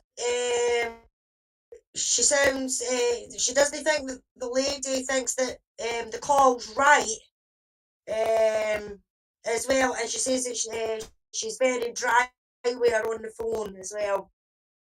Well, I mean, it's like 9:00 at night on the 4th, so I don't know. There are varying comments with some of these dispatchers that you can't. It's like they're kind of question. It seems like they're questioning what's going on, but nothing that we have is too overt. And I've said this all along. I feel 100% confident in saying these calls were filtered. And we've got a lot of information, but I think there was a lot of things that were removed from these calls, especially Calumet. There's just too much evidence of calls that are cut short or just cut out completely. But yeah. Okay. Anything else? Because it's go ahead, Doc. I was going to say, but isn't this remarkable about the attitude, right, of a senior investigator? Absolutely. Again, it really echoes what we've been talking about for a very long period of time. There was no presumption of innocence here, right? And it's amazing how Deborah just phoned up, say, yeah, look, if you want my services, I'm glad to help. I don't like Stephen. You're thinking, wait a minute, aren't you meant to be investigating all the shenanigans that took place? And yet she jumped ship, jumped on the bandwagon and wanted to be part of the action. It's truly crazy. Well, and not only that, she had to know the depositions they were still ongoing at this time. Of course, there was nothing planned. Couchet was the last one, and his was at the end of October. But the next one coming up was Kosoric on the 10th. Yes, so and Vogel. And Vogel on the 15th. So she had to know that was ongoing. So I just always found, between what we know about what Amy Lehman talked about in her deposition, basically she handed her reports into Deb Strauss. Deb Strauss then, did her thing, whatever. And it's hard to say whatever she may have done to, force Lehman to rewrite or, whatever. I feel that she probably could have had a hand in doing something like that. I don't know that. I'm just throwing it out there. But and the reports are vetted. Sorry, Doc. I was going to say, and the reports were vetted by Tom Fallon, of course. Oh, absolutely. All of them. Jennifer Nashold and Monica Burkhart-Brist. Alice, go ahead. Nan's Life says, Casio says MTSO not involved in investigation and only assisting because of lawsuit. Yet Stratus, Greaseback and a list of others were the first to jump in and they shouldn't have been. Yeah, on the 4th, nothing had been really decided. So it is interesting that Strauss is calling Calumet County and not Manitowoc. Or did she call Manitowoc? That's another question that I really can't really answer. Teresa was from Calumet. I get that. I'm sure that, they were, when they reported that, we had this talk about Allegheny County and then running Teresa's name so many times through the database. I'm guessing that's why Strauss may have called Calumet. And that's why we get this, because she felt like for sure that they would be the ones in the lead. And at that particular time, they weren't. Not yet. They were going to be, but I don't know. This is just another oddity. And Ken 3334 says, why take the chance with calling police department? Did the state tell her if you want in, find your own way in? Now, I guess I'm a little jaded, and Christina may or may not agree with this. But my personal opinion is that she got a call from, I won't necessarily say Peg herself, but somebody that Peg said, you get her in there, you send Strauss in. That would be my guess. She was told to insert herself. I don't know. Can't prove that. So we're all good. Unfortunately, I've got to go for about 5 or 10 minutes, and I'll come back. But I just wanted to make the comment. I really think this pervades the feelings and sentiments regarding Stephen Avery, and they can't hide their hatred for him. Right? Remember, you had Peterson, Herman. All of these guys making really derogatory comments. And here, like I said, here we have a lead investigator meant to be finding out about all the shenanigans that took place. And again, she was quite open. I don't like him. I'm here to help. Give me any task that you want. It just goes to show the feeling and sentiment that was going around at that time in regards to Stephen. He really had no chance in hell. Absolutely agree. Absolutely. Okay. Well, our next call, Doc, is going to be I know you've heard it. And this is the one that Sherry mentioned a minute ago about Remaker's comments about Avery. This is about a 4.5 minute call. We'll listen to it. And it's another really interesting call. I'm pretty sure we haven't talked about this one in any kind of open format. Of course, I made the video and linked it in the key calls. And, I'll try to get it posted where those that are following and want to hear these can listen up, make a link on Twitter and so forth. So I know it's out there, but we've never really talked about this call in an open format like this. So let me get it turned on here. And this call is between, you'll see the thumbnail, it's between Remaker and Top Herman. And it's at on the morning of the 5th at 8:17 a.m. There we go. All right, here we go.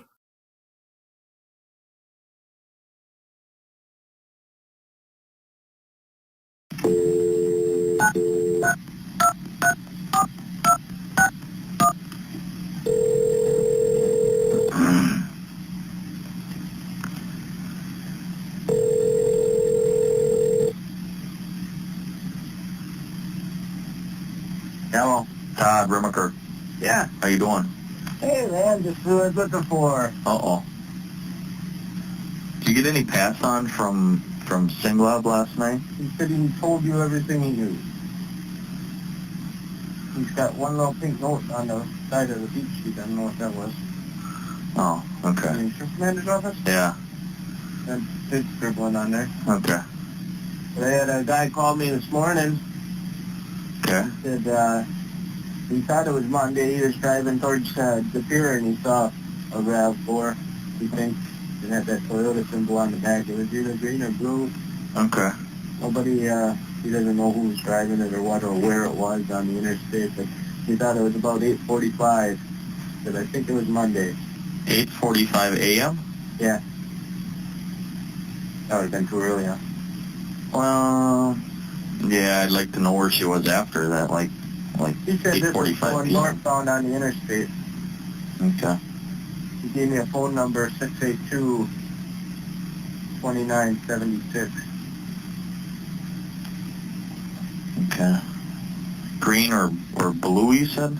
Yeah, he wasn't sure. He remembered, after seeing the news and stuff, that started ringing bells, but obviously he said I didn't get a registration plate or really take notice who was driving, but I remember the symbol on the back that, the circle with the Toyota symbol, he said.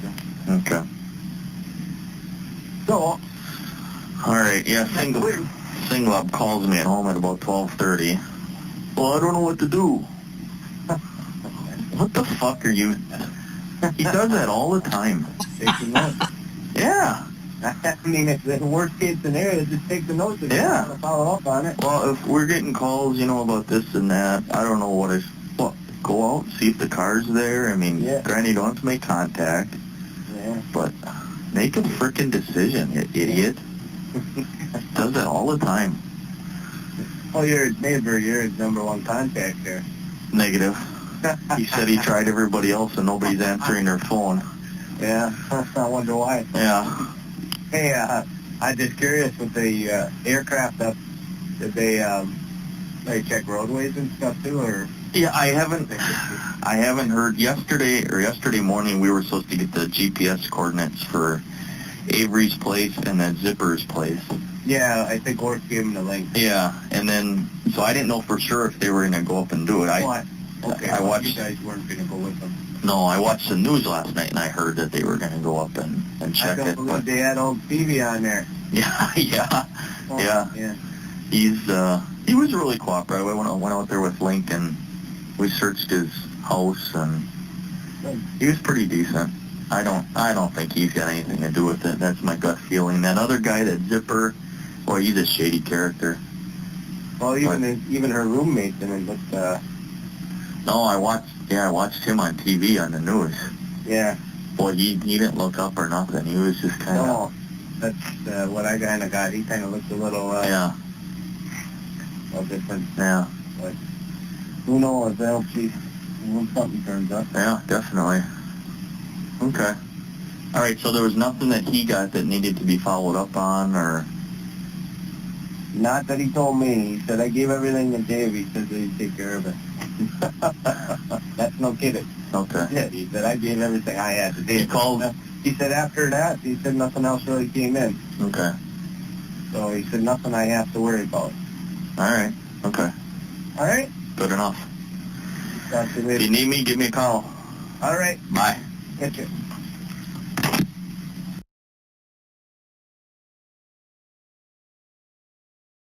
Isn't that call just packed full of all kinds of little goodies? Number one, they threw Singlub under the bus, backed up over it a couple of times. Man, oh man, I was like, wow.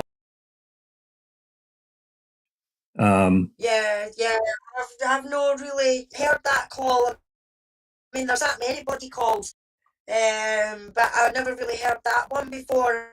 I mean, that's well seen. That never got played at the court. You know what I mean? I'm saying he doesn't think Avery done it, and he thinks he's a nice guy.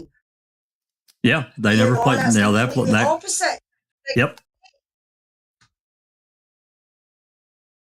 Yep, they never played that call. We never heard this call until Ricky got this last batch, and I was like, "Whoa!" But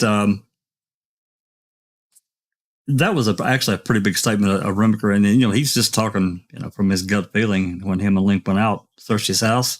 I just don't think the guy's involved. I don't think it had anything to do with it. He's just that blunt. But then, did you hear what they said about the roommates got blowed on? And they were, and he kept looking down and didn't ever looked up.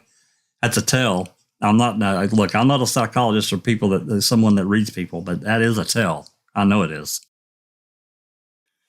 And and they were talking about how shady Zipper was. So It's So other people, that were more shadier than what Stephen ever was. Absolutely. But they still went. Hey, I see Lady Neverly out there in the crowd. You need to get in voice here, there, Lady Neverly. Yes. I need lady. Yes, she does. Yeah, we need to hear you. We need to hear your voice. I know you did a lot of doctoring and nurse kind of stuff, but you come in here and relax with us for a few minutes. She's at home, isn't she? It's the Serbian Easter or something like that, she says, so she might be with family. Oh, okay. All right. Well, hello there. Oh, hello. There she is. Beetlejuice. My command. Here's trouble. Doc, you made it back just in time. Yes. I don't want to interrupt. Carry on. Thank you. Good to be here. Good to see you all. Oh, thanks for coming. Yeah, absolutely. Doc, did you get to hear that call? Have you heard that call before? Yeah. So I guess the question for me is, when did it really turn for Stephen?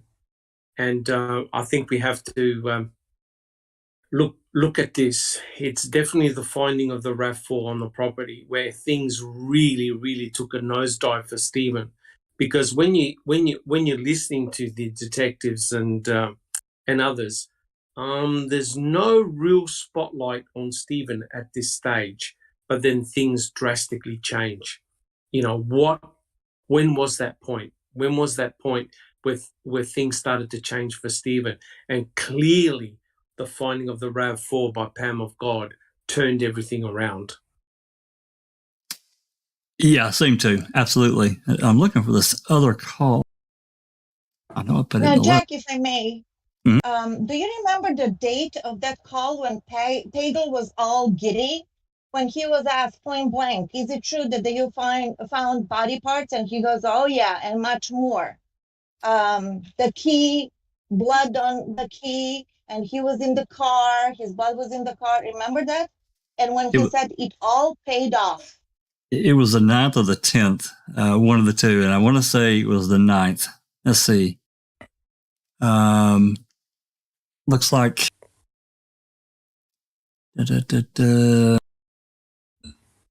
Jerry, 11:10 at 6:54 p.m. Jerry Poggle spreading word. Stephen Avery's DNA confirmed on the wrap and key. More bones found. That's the 10th. There you go. The 10th at 5:54 p.m. Yep, we've got that call. But there's another call that I wanted to play. And where the hell's it at? Jacobs. Thank you. Deb Strauss played that one.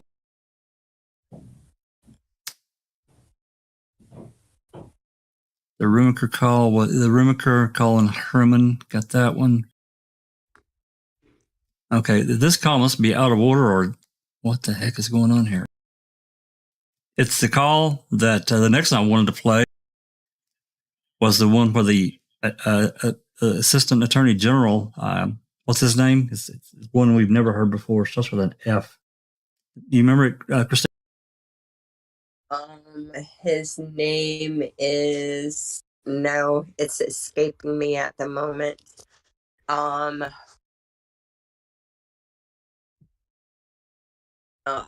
Nope, it's not coming to me at the moment. It will as soon as you start playing it and he says his name. I'll say, "Yep, that's him." I don't. Assistant Attorney General. I want to say Bill something, but I don't know. I got a lot on my mind right now. I understand. Yeah, we've got so many of these calls. It's the Pierce call, Coburn call, Deb Strauss call. Attorney General Brian. No, that ain't it. Bill. Yeah, that's a good one. Hey, have we? There was that awesome post on TTM where someone had enlightened some of the cuss photos. Have we shown those on an open mic yet? No, I haven't asked permission from the original poster. If it's okay to do that, and I always, if it's possible, I ask whether I get an answer or not. Sometimes it's generally people answer me and say, "Yeah, do it, go for it." But I've never asked that person. But maybe we should, because it's interesting. Really, they are. If they are very interesting, to say the least. If I was just thinking about that. What is his name? Bill McFarland? Does that sound right? No, it's not McFarland. I can't find the call. It's just not it. And I know I put it in the list. Well, I'll say that. I'm looking through the key calls playlist. Unless it's in the miscellaneous. It could be in the miscellaneous. Anyway, I'm done looking. Speaking of the call that Nerley spoke about, why don't we take a listen to that? Okay.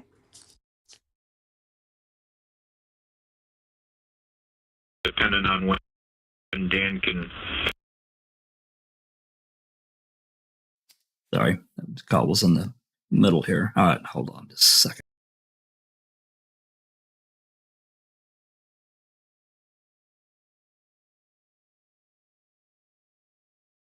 All right. Take a quick listen to this. GP. Yeah. Got your case, huh? We got her. Cool. Man, we've been waiting for this all day. Cool. Uh-huh. So what Brett just told me, they found his blood, verified his blood in the car and also on the key, huh? Also on the key, the vehicle, he says he's never been in. Cool.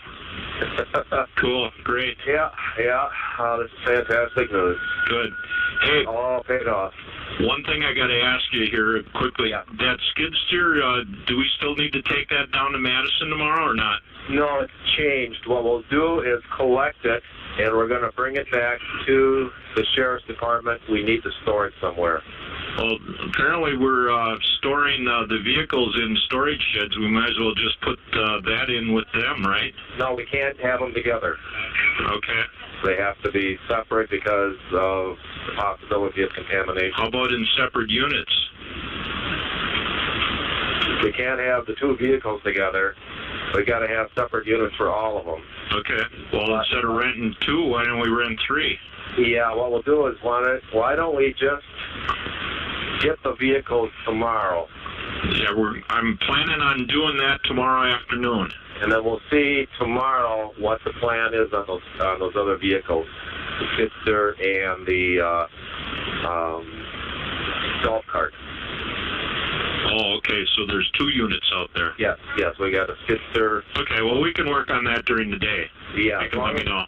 As long as we've got somebody going down and getting those vehicles out, I guess they're short of space. Yeah, Wendorf and Kaharski are going to go down tomorrow afternoon, either at noon or 1 o'clock, depending on when Dan can work things out at home. Okay, and then we've got the... In my understanding, the rental units are coming from Denise? Yeah, Denise says we can use those. Okay. She's given us okay on that. Okay. And then we need to lock them up. Yep. The padlocks are down there. Okay. All righty. We'll take care of that. Yep. Okay, that sounds fantastic. Anything else? Nope. I can't think of anything else. We'll be going out and continuing to search the pit tomorrow. Right. You found bones and body parts? Yes, a lot more. Yeah. Just so you're aware, I don't know if Brett briefed you, I put in calls to Outagamie. They're going to supply us with 2 guys tonight, 2 guys tomorrow. Okay. Sheboygan Sheriff is supplying us 1 tonight, 1 tomorrow. Okay. Brown is supplying 3 tonight and 2 tomorrow, but Brown indicated they were going to be charging us, and tomorrow's a holiday for them. Oh, it is? It's Veterans Day. But, as a veteran, it really should be a holiday. Just for veterans, at least. Yeah. But I told Brett he should review his staffing for tomorrow, and if he can cut out those 2 guys from Brown for tomorrow, because I'm sure those guys would be at triple time. So. Okay, yes. Yeah. So we should be okay tonight, according to Brett, and tomorrow he sounded somewhat hopeful that he could get his lines pulled back tomorrow. So. Yeah. Okay. Great. Okay. Okay. Have a great night, Jerry. Thanks for everything you've been doing. Okay. You too. Okay. Take care. Bye.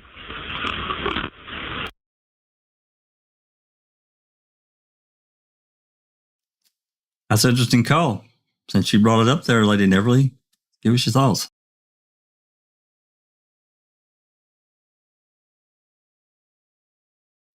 Did we lose Lady Neverly?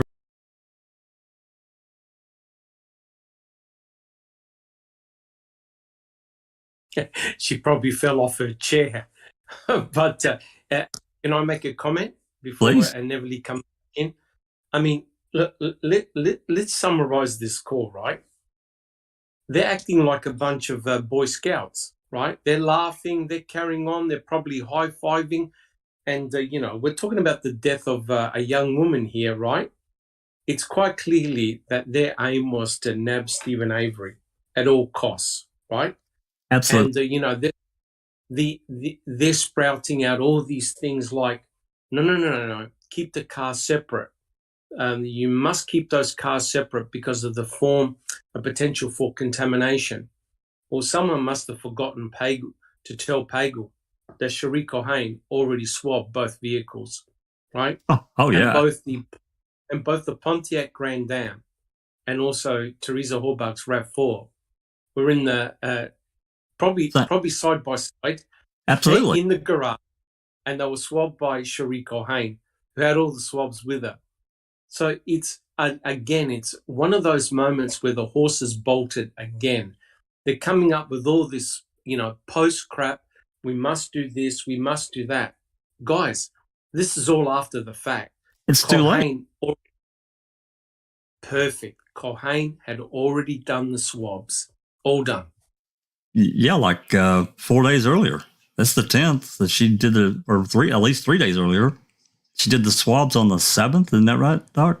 Does that sound right? I believe it was the 7th and also the 8th. But that depends on whether you believe the reports that were written, because remember, they went to Crivets to seize the Stephen Avery's Pontiac Grand Dam, right? So it was either the same day they swabbed the Pontiac Grand Dam or the very next day. But they were in the same location. Don't worry about that. And they're all done by Cherie Culhane. So it's rather unprofessional in the way these guys were carrying on like a bunch of pork chops. It was ridiculous. Absolutely. It's too late. They were sitting there side by side. Sherry's doing her magic one stuff. And yeah, it's way too late. As far as storage, I mean, you know. Yeah, go ahead. All the major swabbing has been done already. At one point, I thought that this call came earlier than the 10th. And then when it said the 10th, I'm like, I thought maybe it's for some other murder. I'm kidding, but not really, because it's after the fact, as you said. Had this call been, played on the 6th or on the 4th, even 5th, you know what I mean? While they were still doing the active search, by the 5th, as you said, they found a RAB. So this is 5 days later. What was paid off? It's too late. Yeah. And another thing, the car separate. Another thing that's really kind of well, I don't know what to think. Bones and body parts in the pit. Body parts. Is he just being flippant in what he was saying of all the stuff that was found, or did they actually find some body parts? I mean, yeah, that's what I thought, Jack. When I heard that, when he said, bones, you found bones and body parts, I was like, what friggin' body parts?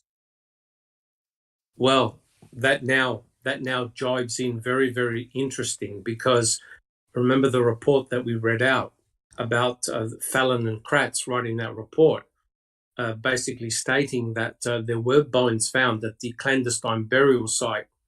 It now begs the question, exactly what was found at the clandestine burial site? Was it a stump? Was it tissue? Was it muscle? You don't know. Was it a torso? Torso. Of the head? Hard foot? Yep. Yeah. So now it all starts to make sense that indeed Cuss Road was a primary crime scene location. It all starts to make sense. Yeah, no doubt about it. I didn't really go ahead. The location of the burial site. I think that we can safely say that. I don't think we can say that's the crime scene. We can say that that's where the body was. Oh, correct. We don't. You're correct, Sunshine Christina. We do not know where actually Teresa Horbach was murdered, but definitely Cuss Road was a site of interest for sure. Hey, Jax. Yep. The Bob Freiberg call. That's his name, Bob Freiberg.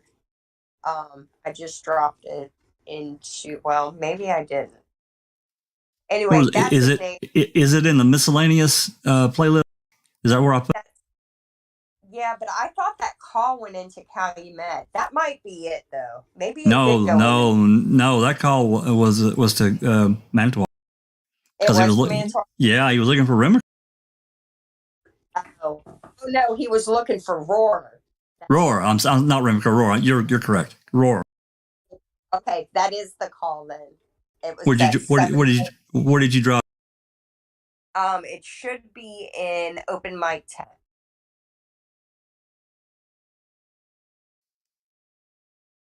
That's the call when he was under a lot of panic and stress, right? Yep. Yeah, it's calls. He's like, Wisconsin Attorney General, I need to speak with Mark Ward immediately. What's the word he used? I don't think it was immediately, but it's an emergency or something. Yeah, it's a good one, Jax. Yeah, we're gonna play. should be it. Okay, I'm gonna cue it up here because this is a really interesting. Okay. It isn't. Let's see. Yeah, and this, it's a pretty short call tape. Okay, here we go. Let's play.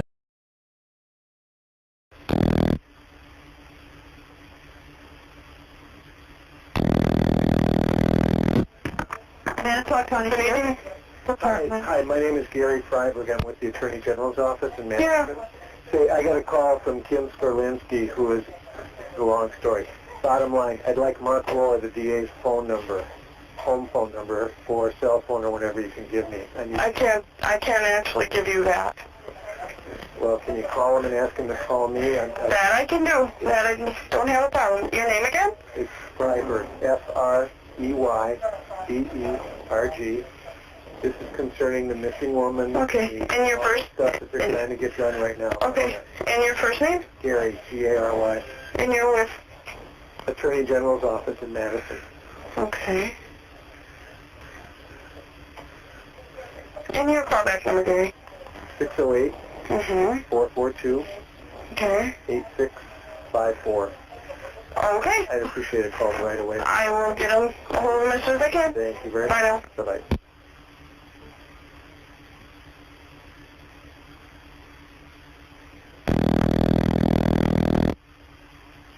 Phone is forward. Good evening, Manitowoc County Sheriff's Department. Katie speaking. Rohr. Hey, Gary Freiberg from Attorney General's office called. Did He wants to call back immediately. Say to Gary Freiberg from the Attorney General's office. I have the number for you. All right. Can I have that, please? Sure, it's 608 608 on November 5th. I'm sorry. Say that again. I didn't hear you. What would Skorlinski have been able to tell Gary Freiberg at 7:30 p.m. on the 5th of November that would have Freiberg in such a frantic to speak to Mark Rohr, not anyone else, but Mark Rohr? So that's the DA of Manitowoc County. That's right. The was found 9 hours previously. And the case had already been handed over, 6-7 hours earlier. From probably more like 8. Yep. So what is it that Freiberg needed to talk to Rohr about? What could Skorlinski have told Freiberg that had Freiberg in a panic wanting to talk to Rohr? That is the question. And that is the question. And it's not like we can look at Skorlinski's police reports and know what he was up to because they're all a pack of lies. Well, you think about the timing. What were they doing at that time? As far as we know, they were in the process of loading the RAV and, making preparations to take off to Madison with it. Mm-hmm. So they had already taken over the salvage yard. Everybody had getting their ass thrown out of there. So I don't know. Maybe what this is about. Maybe it's about making sure that RAV does not go anywhere but to the crime lab. Or do we know if that narrative had already been, maybe that's what it's about. Maybe it's about making sure that Manitowoc County nobody touches the vehicle but the crime lab, because he could already see that there's going to be issues with there's going to be, because it's a frame up, of course there's going to be a defense of I've been framed, right? I mean, I know that sounds absurd, but that's the reality of it. Even Avery's innocent. And so the only way they are going to get a conviction is by setting him up. Maybe he's just thinking 2 moves ahead, saying, let's make sure that RAV does not go anywhere but to the state crime lab, and it will allow us a good argument in court to combat the "you framed me" defense. Maybe. when we know that it took quite a bit longer for them to get to Madison than it should have. And it's also curious that instead of calling the Milwaukee lab, which was at least a half hour closer, that when they initially made the call, that it was requested that the crime lab out of Madison be contacted. I don't remember exactly which call that is, but I listened to it recently, actually. And that just happens to be where Freiburg's at, is Madison. And your friend Sherry. Well, actually, Yeah. Doc's friend. Yeah, no, my friend is Deb Strauss. Yeah. So anyway, I found her too. Go ahead. I was going to say that's very, very interesting that Skolinski's name gets mentioned. That call, Jack 61, yeah. Was that on the 5th? Was that on the 5th? That's right. It was November 5th at 20 minutes to 8. 20 minutes to 8 that night. Okay. Now, correct me if I'm wrong, but did Skolinski get information on that day that the bus driver, Lisa Buchner, stated that she had seen Teresa Horbach or a female photographer on the premises that day? I know that Lisa Buchner spoke to someone at a checkpoint, but I'm wondering whether Skolinski had that information, which now brings in or ties in Brendan. Because remember, Brendan got questioned at Crivets. I believe it was on the 6th. And remember, it was Skolinski who had informed Detective O'Neill about Lisa Buchner's observation. And that's when O'Neill started to get really hostile with Brendan. And I'm wondering whether that call was the fact that there was a witness, i.e. Brendan, who had seen the so-called photographer, Teresa Horbach. So I'm wondering from a very early stage whether they got critical information wrong and were trying to act upon it immediately. I have to look at It's interesting that it's Skolinski. It is interesting because, we know that he was all over Brendan, and, he, we don't know exactly what was said, but of course this is a later interview, but he cussed Brendan in the November 10th interview that he had with him. But I'd have to go back and look at the DCI reports, Doc. I just don't know what they got at that stage. I just don't know. I think Skolinski is a main player here, right? He's a fairly senior person. He was all over the place, and he was in a lot of the interrogations or questioning. And it's interesting that he had passed on the information to O'Neill because he tapped on the window of the police vehicle, got him out, and said, "Do you realise that we've got a bus driver who dropped off Brendan and his brother Blaine, claiming that she had seen a female photographer at 3:45, right? So you never know. It could be very interesting.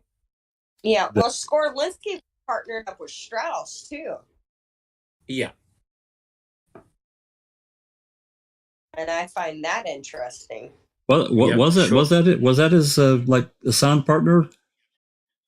I don't know if it was his assigned partner, but that's who he was riding around with for in the beginning. Because who goes to the burn pit on supposedly? Who helps with the ascertaining of the spinal column and all that on the 8th, according to their narrative? It's Strauss and who? Wasn't Skolinski involved on that too? I think he was. Yeah. I think he was. He was all over the place. There's no doubt.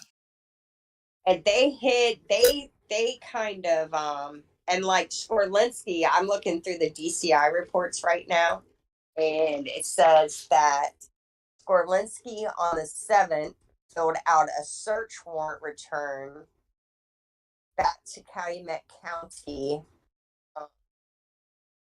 It looks like the Grand Am and the international. The flatbed. And if he's filling out search warrants, he's lying on affidavits. So, yeah.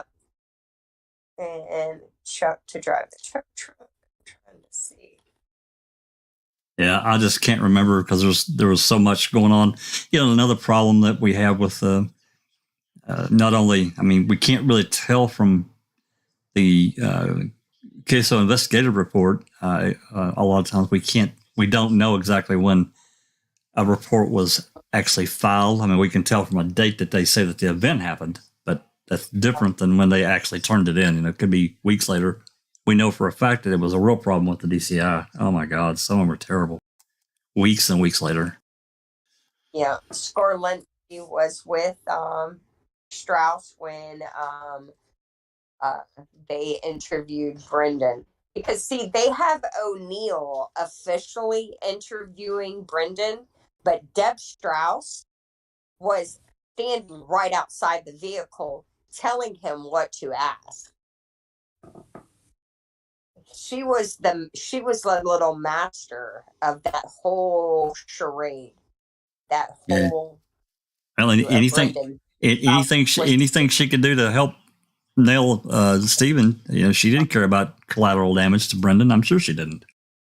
Listen, and the only way they're going to do that is if they knew, not only did they know Teresa Halbach was dead on the 4th, they also knew that they could frame Stephen for it and get away with it.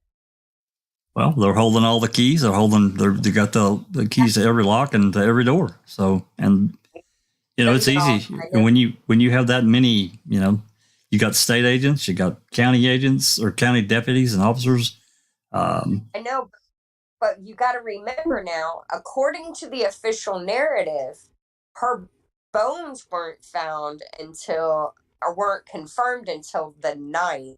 Even if we go by the Cuss Road photos, the body wasn't found until the 7th, right? The 6th or the 7th. But yet you have these people on the 4th acting like she's dead. This is not a missing persons case. Well, at least part of them. But they're the main players. Not only are they acting like she's dead, they're also operating with no concern about setting Stephen up for that. So this means they know that not only are they going to be able to frame Stephen Avery, not only do they know she's dead, they know that they can make it look like a murder. They know that they can frame Stephen for it, and they don't have to worry about the person who did kill her doing something else that's going to link him to that crime and another. Now, how does that happen? What kind of murder and what kind of murderer gives you the confidence to know that you're not going to have to deal with more murders and you're not going to have to worry about and you're able to use this murder to frame Stephen for it? Well, I mean, everything you kind of named off there, I really see that more from the state agents than I do the Manitowoc County and Calumet County. Because remember the call we listened to from the 3rd. I mean, from everything that they were talking about, and especially the tone they were talking in, I'll have to agree with Doc. It just sounded to me like they were trying to find out. You know, they're going for whatever they could, and then of course the DCI gets. That's what I'm saying. It just you have another agency doing other things. 6:30, they're still trying to act like Stephen's not going to be involved, but by the next day, on the 4th, they're going to frame him for it. Well, you got Deb Strauss to go. The wheels start turning. I mean, you know. The only thing that happened between 6:30 on November 3rd and 9:30 on November 4th is Andrew Colburn's license plate call that connects anything to Teresa Halbach. So they had to have found her vehicle and known she was dead at that time. They had to have. Well, you can't person, if you don't have the proof of death, you can't do it. You can't frame them for a murder unless there's been a murder, and unless you know there's been a murder. Well, we've talked about that before, and I can't disagree with you. I mean, I can't prove it, but I can't disagree with you. You know, we had to base a lot of that on their actions. You know, it's what we have been discussing for a long time now. When was the tipping point? Right? When was the tipping point where the light started to shine on Stephen and exclusively at Stephen? And it really is dependent on who set Stephen up, right? Who set him up? Who was in the know? Who was on the periphery, right? Because some of the calls that we listened to, you could tell that at the moment it was an open investigation. They weren't pointing the finger directly at Stephen. That's right. But something changed. Something changed. And when you think about it, I agree. I think November the 3rd was a very, very critical time. November the 4th was also very critical because we have the flyover over the salvage yard. So that's no coincidence, right? Pagel and there were others in that aeroplane. They were flying over the Avery salvage yard and other locations around the salvage yard, which means that Stephen had become a person. Well, not so much Stephen, but the Avery salvage yard had become a point, an area of intense interest. Absolutely. They needed to get an entry point to get on that property, and hence, Pam of God. That's right. That's the critical moment, the finding of the RAV, which allowed the search warrants, etc., etc. And Ken Kratz said, I believe during the trial, and I know it's in a report, they said that as soon as the cadaver dog, Brutus, did a hit at the back of the RAV4, they said, we now believe that we had a homicide investigation. So at that point, on November the 5th, they believed, according to the official record, they believed that Teresa Horbach was not a missing woman, but dead. But I agree with Sunshine Christina. I think they knew beforehand. I really do. So do I. I really do as well. We can't prove it, but it's the implication, right? It's how they act and what they do. It's the behavior, because they were armed, cocked, and ready to infiltrate the salvage yard immediately. I have never seen a response like that for one missing person. Never. No. And even stranger, they didn't open the RAV. That even makes it even more weird. You know, it's like you found the car and you're not going to open it. Well, we got to preserve everything. Come on. You know, that's a farce and a half, right? Because they put tarps over it in order to protect it, and then they take the tarps off and it downpours with rain, wiping off very important forensic evidence. So the whole thing is a shit show from start to finish. Now, the bizarre thing is, and Bethany made the comment, no one had seen any blood in that RAV. Doesn't mean it wasn't there on the 5th, but no one had noted any blood in that RAV4. But Brutus, who's a cadaver dog, did a hit. Now, we don't know whether the dog did a hit of the blood in the RAV or on the outside of the RAV, because we know that on the outside of the RAV there was blood at 23. That's right. But also there was blood inside the RAV, but no one had seen it, despite using torches and people looking in, right? And it's amazing that they called the crime scene unit out, but no one thought, jeepers, let's protect the RAV, put a tarp over it, let's get in there, let's have a look, photograph it, get forensic evidence. Beautiful, all in situ, all untouched. And all they had to do was move it over to a bay dock. There was plenty of room there where they could be protected. 100% correct. Command an end loader, command a mover, put a tarp over it, put it in one of the garages. You can process it in situ there, bang. Take photos, take a video, no questions asked. But the moment you move the RAV, from the property, anything can take place. Guys, do Yes. you agree? Anything Absolutely. can happen. Yep. Absolutely.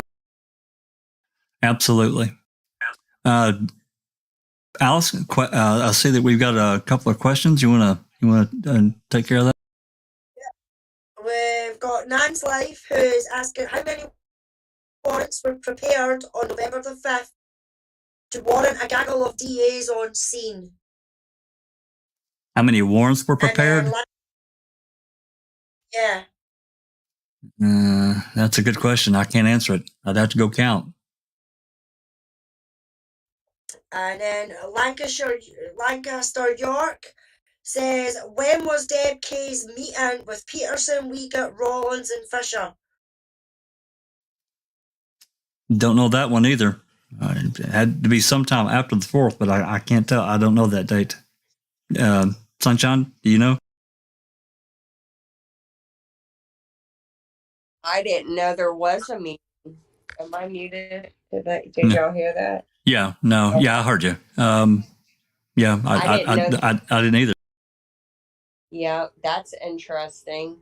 But it would not surprise me.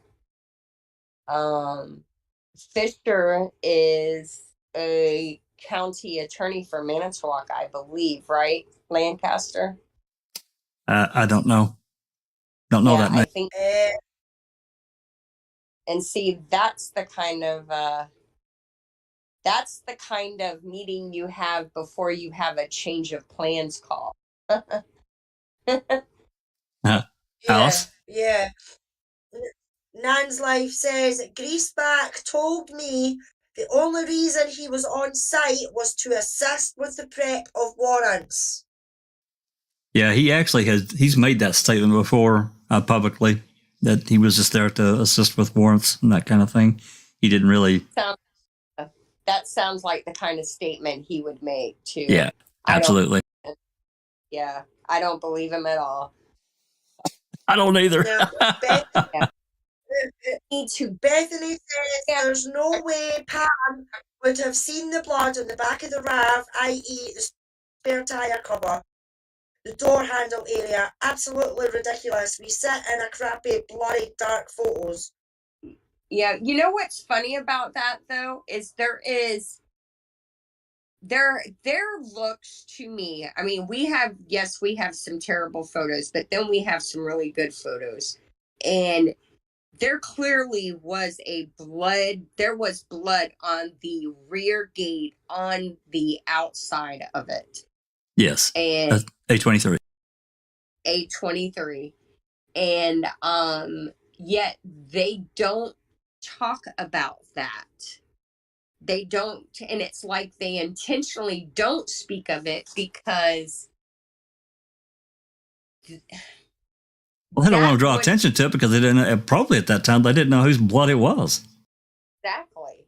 They know it wasn't Stevens, is what they know. Well, early on they didn't, and I'm sure they didn't want to, include anything that could be incriminating. Or if they did include it, that report could have been rewritten.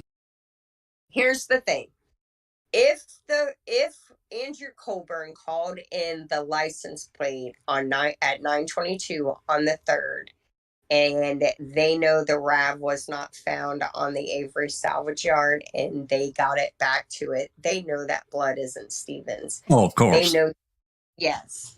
So they can't speak about blood they didn't place there to frame Stephen, because that blood is exculpatory. Yeah, I think that, a lot of the coverage that Doc has done, I mean, others have too, but Doc has really made a lot of really good presentations and discussions about A23 and how, Sherry said she couldn't get a full profile. Well, why didn't Sherry extract and try again? That doesn't, I mean, I know Doc, I know what you're going to say. They had their man, so they were done, right? Correct. And if I could just say, Sunshine, Christina, if you have a look, and we've read the trial transcripts, essentially, Cherie Cohen never tested all the blood spots, all the stains.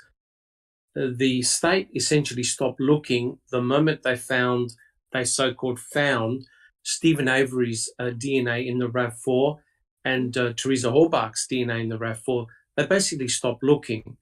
There's no doubt that Shariko Hain was not interested in any other piece of forensic evidence coming from that RAV4.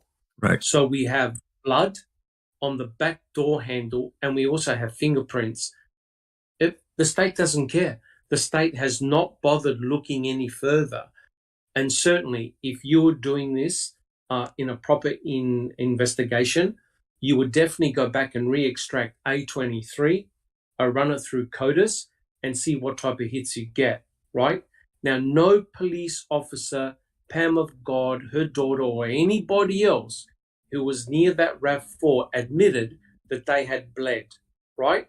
And Correct. Don't forget, the whole state scenario to account for the blood on the RAV is that Stephen was actively bleeding, correct?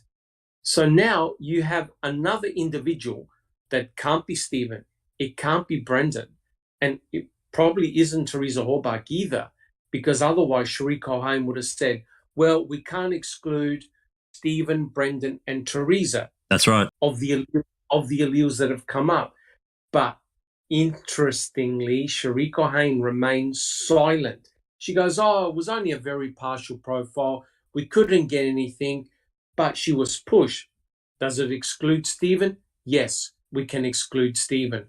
So isn't that interesting that they decided not to go back, re-extract A23, right? So was it a co-conspirator, or was it in actual fact the person that had committed this murder on Teresa Horbach? I've never heard of a case whereby you've got glaring forensic evidence on the RAV, on the victim's vehicle. The state couldn't give a stuff. I've never seen it. And didn't even bother to run A13A through it all. They was ready to go. Didn't bother to run it through and get a pro. I mean, come on. That's correct. That's correct. There were some DNA samples that they didn't even bother checking up any further. Like I said, as soon as they discovered Stephen Avery's DNA in that RAV4, boom, everything stopped. Okay, guys, we're pushing. We're coming up on 2 hours and 45 minutes or whatever, and I don't want to keep everybody here all night. So unless there's questions, comments, I mean, we can talk about anything. Any more questions? Because I want to move kind of into our next phase here, because we've listened to several calls that are really interesting and very key, in my opinion. I think everybody can agree with that. Alice, are there any more questions we need to cover before we move to the next step? Not really questions, just more chat about who it was. Lancashire York says Rowlands was the attorney and Dan Fisher was the county executive. Yeah, okay, I remember now. I remember that name. Yeah, okay. Thank you, Lancaster. Appreciate that info. Okay. Sherry Lynn says the arrest location was Jason Zipper's grand uncle's house. Hey, can I ask a quick question? Please. So you just recently posted a new Barb Janda audio interview. Is that the one with Capitini? That's correct. It's not really new. It's just I'd never asked Seeking Truth if I could host it on in our playlist, and I did, and she said of course. And so we've had it. It's a terrible recording. I did all I could. Yeah, I did all I could do to make it clear. And that's even why I put a little disclaimer to use headphones when listening to it, because it is really terrible. I feel 100% confident in saying this, that they added white noise to that recording to distort it. I'm sure. I would like to try and match that recording to the interview, the DCI report on it, simply because this is where they put onto the record that Stephen forced Barb to sell the van, even though we know from Avery Wave that Barb had been listing the van for sale in the Manitowoc paper for months. Yeah, that's right. And this is where they're trying to act like the Suzuki had been outside of that garage. And I think we can all say from the photos of that Suzuki in the garage, it hadn't been moved in weeks. So I'm curious to see if that's why they've distorted the audio, because they know that what she said and what they're writing are completely opposites. Well, and not only that, no mention of or she didn't remember a fire on Halloween. That got brought up too. Mm-hmm. Others have asked. Others have asked about a transcript, because I looked for one, and I still think somebody made one. I can't find it. However, one of our mods on TTM did a pretty damn good post about sections of that call. It's pretty long. I actually put it in Discord. I need to link it. I need to add that to the description of that call, of that video. I'll do that. Yeah, it's But, sorry. I just want to mention in the DCI report, it mentions Special Agent Capitini activated a recorder prior to the beginning of the transport, and the 30-minute tape stopped recording during the last portion of the interview. Correct. It cut off. That's exactly right. But she was answering a question, and the tape just shut off. Yep. And that's interesting. I was going to say, yeah, that Suzuki is very, very important because, of course, there's not enough room to put in a RAV4, right, and hide the RAV4, okay? Because the state's narrative was that Brendan and Stephen had backed up Teresa Horbach's RAV4 and put her in the back of her own RAV4, right? Right. And so if you have a look at the Suzuki's got a ton of junk on it, right? So what they're trying to imply was that the Suzuki was somehow on the side of the garage, and then Stephen Avery somehow put it back in. But there's no evidence of that at all, right? Which destroys the state's narrative that Teresa Horbach's Toyota RAV4 was in Stephen Avery's garage. There's no evidence of that at all. Plus, there's also the snowmobile, right?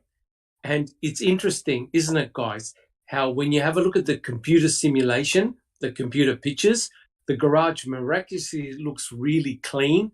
But when you look at the in situ pictures, it's a disaster. It's a disaster. It is a total disaster. And you know what? Even Ken Kratz said it had Stephen Avery shit. He even used that word to describe the fact that the garage was incredibly messy, right?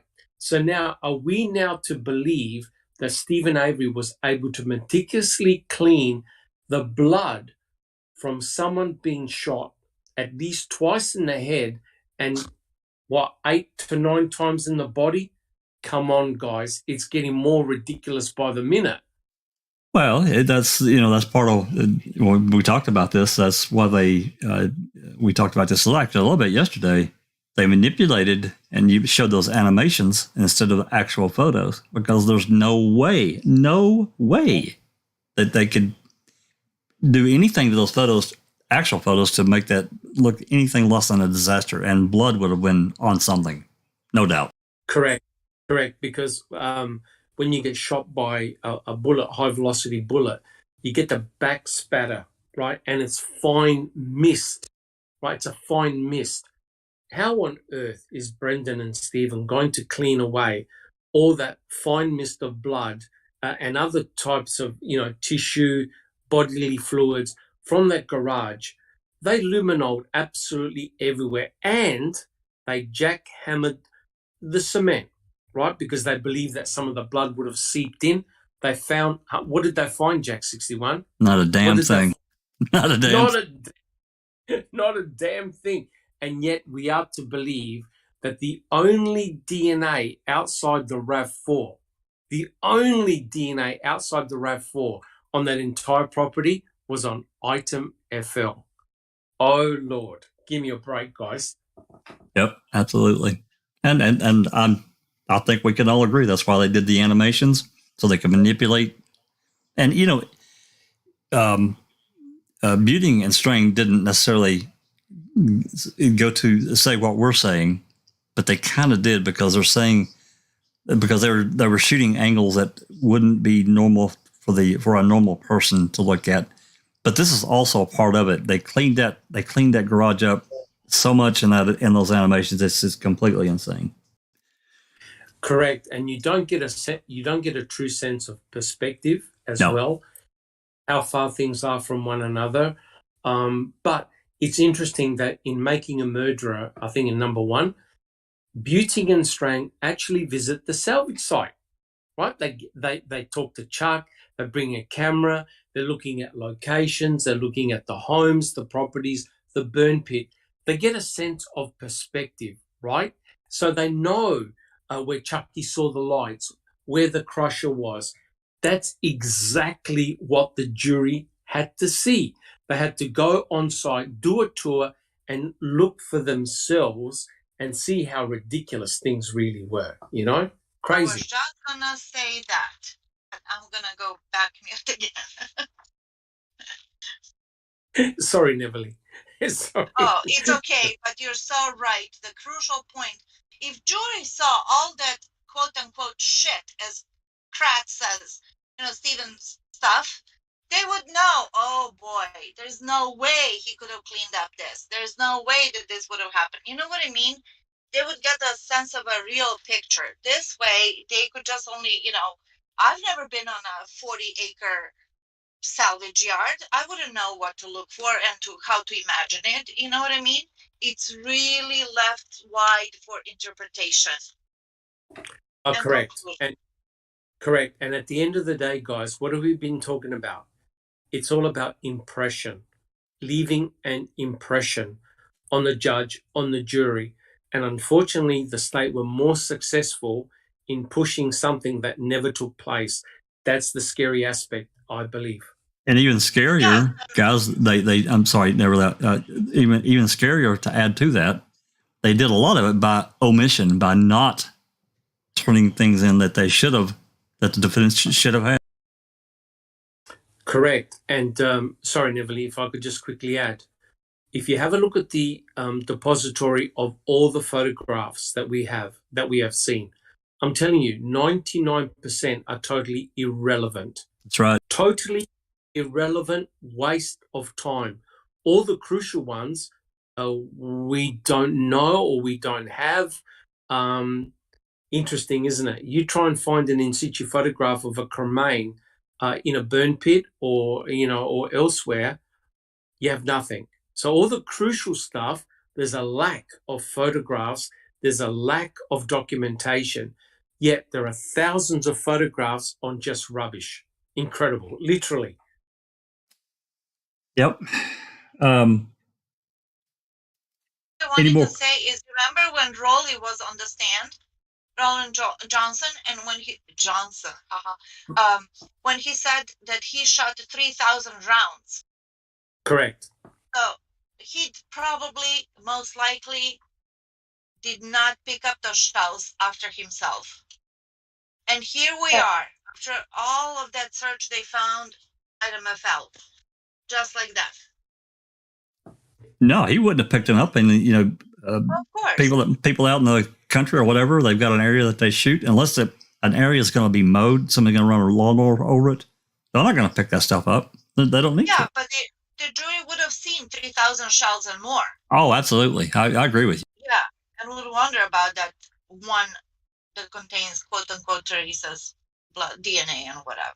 Yeah, the one that Callahan rolled around in her underwear or something. Yeah.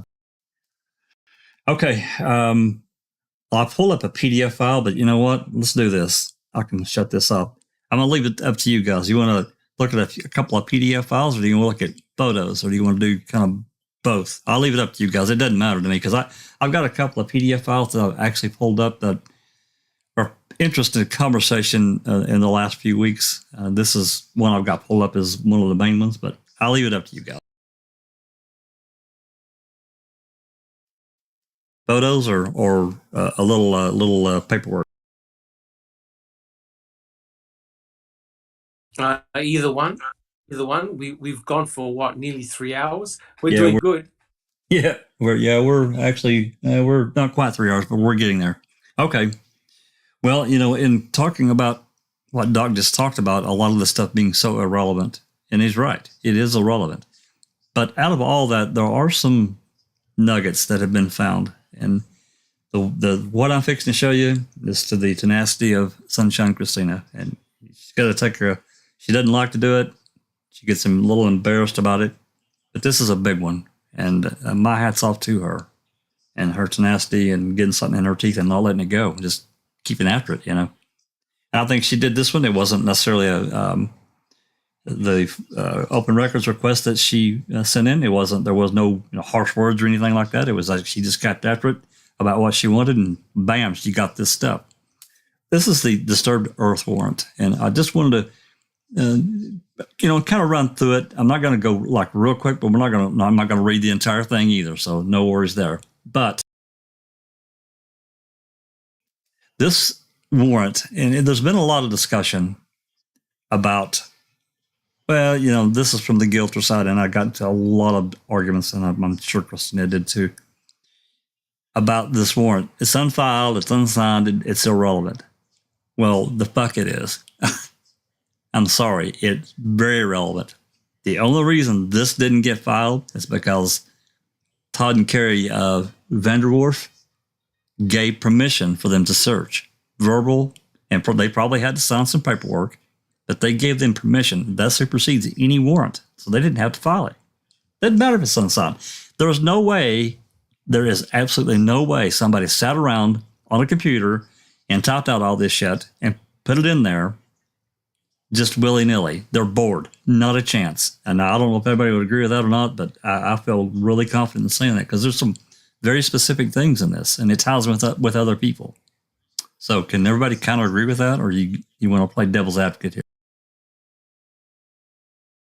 100% agree. You don't waste a judge's time.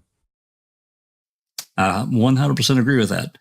So, this one here, we see this was written November 7th. We don't really have a time, but November 7th at 2:05. And this, of course, is the piece of property off of Cuss Road. Basically where the clandestine burial site was. So, and they give the coordinates here, and we talked about, I haven't fooled with Google Earth and plugging them in. Maybe I'll do that one day if I get. But we can read through, and we won't read all of them, but we can read through some of the things that is included in the warrant. This is not the affidavit. This is the warrant itself, what they expect to find. Women's clothing, including but limited to blue jeans, white button-down shirt, spring jacket, the body of Teresa Marie Halbach, and it's got the description, property belonging to Teresa, including but not limited to camera, film, photography equipment, electronic storage devices, and cellular telephone. Forensics evidence, including but not limited to fiber evidence, blood, hair, saliva, so forth and so on. Instrumentality of capable of taking human life, including but not limited to weapons, firearms, and so on, cutting instruments. Blunt objects, including and other tools, including but not limited to crowbars, tire irons, and shovels. I had noticed this before, but this one caught my eye. Blunt objects. Well, what do we have? I'm down here in the affidavit, and let's talk about the affidavit. Let me skip down here. Give me just a second. This is the actual affidavit that was written out, and again, this is what would get turned into a judge. And Doc, I think, is exactly right. There's no way that they would waste a judge's time. A judge sees what is in the warrant itself, what they expect to find. And this affidavit is a sworn statement, basically saying that this is what he would say if he was in court, of why they think the warrant should be granted. And so, we can read, you guys can read all through this. I'll try to link everything we've talked about. I will link everything we've talked about today in the video description. I didn't know what all we were going to hit on today, so I didn't list anything, but everything's available on that file place. So let's skip on down. I've got this one highlighted. This was, number 11. And I'm not going to read the entire thing, but basically let's Let's, well, you know what? Let's read it. Your affiant was also informed by investigator Tom Fassbender from the Wisconsin Department of Criminal Investigation that blood was found in the 1999 Toyota RAV4 belonging to Teresa Halbach, located within the Avery Auto Salvage compound. Steve Harrington of the State of Wisconsin Crime Laboratory in Madison stated that technicians had located presumptive blood in the rear cargo portions of the vehicle and also in the front of the vehicle in the ignition area. Steve Harrington further indicated that technicians also located visible palm prints on the rear hatch of the Toyota RAV4. There was also a blunt instrument upon which blood was found located in the rear of the vehicle. Almost every bit of this other information, short of this last section, is reported elsewhere. It's in the report that the report that Fassbender wrote between Harrington and himself of that day, November 6th. It didn't get turned in until 5 weeks later. It wasn't approved until 7 weeks later, 6 weeks, whatever the hell it was. This happened on November 6th, this search, this entry into the RAV. The report wasn't approved until, I'm going to say, Christina, correct me if I'm wrong, but I think it was December 21st. So we got from the 6th to the 21st. 5.5, 6 weeks, whatever. But there's no way that they would add that information, in my opinion, unless it was true. They just wouldn't do it. Because what if these people had said, no, you need to get a search warrant. You don't have permission to search. Sorry. Make it, just do everything legal. This would have got turned in. And not only, well, I'm going to stop right there. We've talked about this before, but I'm sure folks have some comments about it. Who wants to go first? Jump in.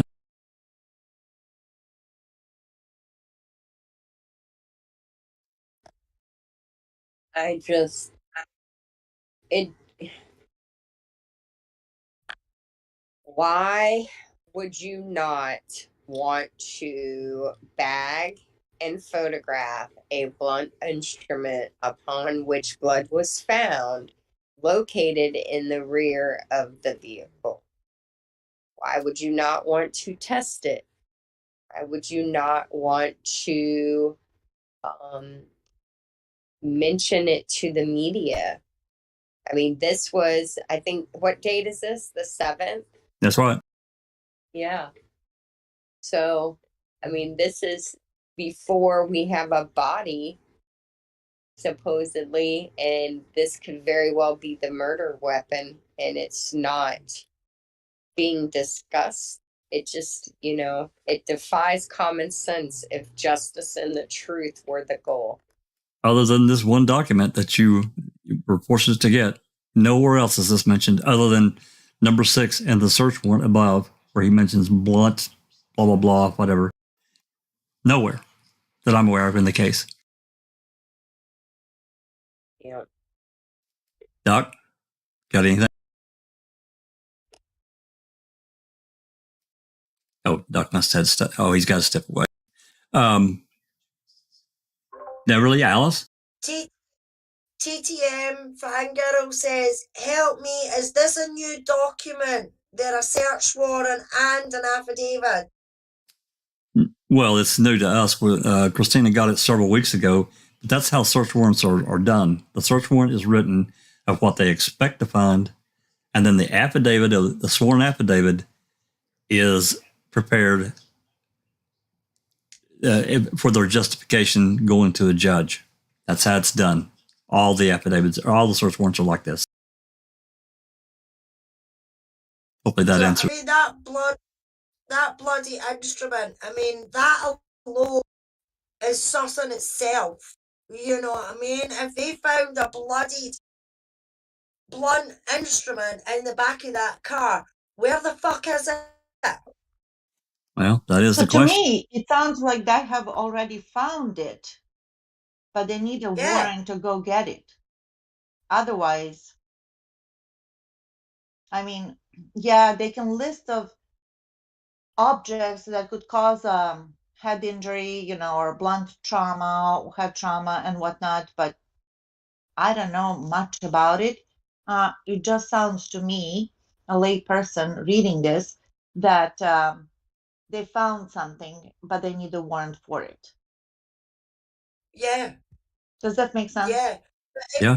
if you think about it as well, though, Neverly and Ma'am, too, when Casey's doing the reconstruction about how the splatter pattern on the back of the door, on the inside of the door, on the RAV, could have been done by a instrument, her being hit on the head or something like that, with a blunt force trauma. You know what I mean?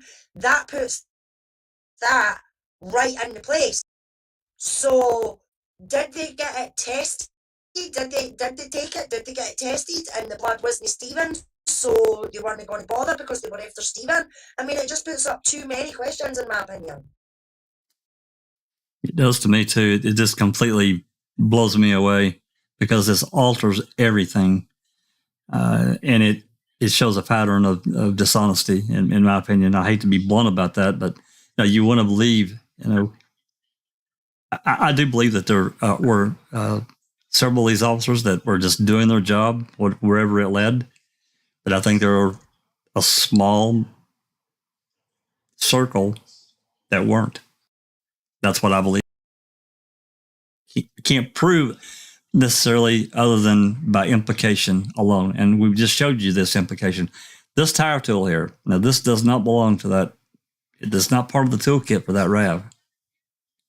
That is a separate thing. It comes out of an emergency kit, and we can thank Kent 3334, I think is his designation. He actually shared some photos on our Discord from his own emergency kit, and it looks exactly like this. It's a handle. It's got a curve at the end of it. If we got time, I'll pull up the actual photos that they took at the crime lab. I'll have to dig a little bit for it, but this whole thing just blew me away. Still does to this very day. So.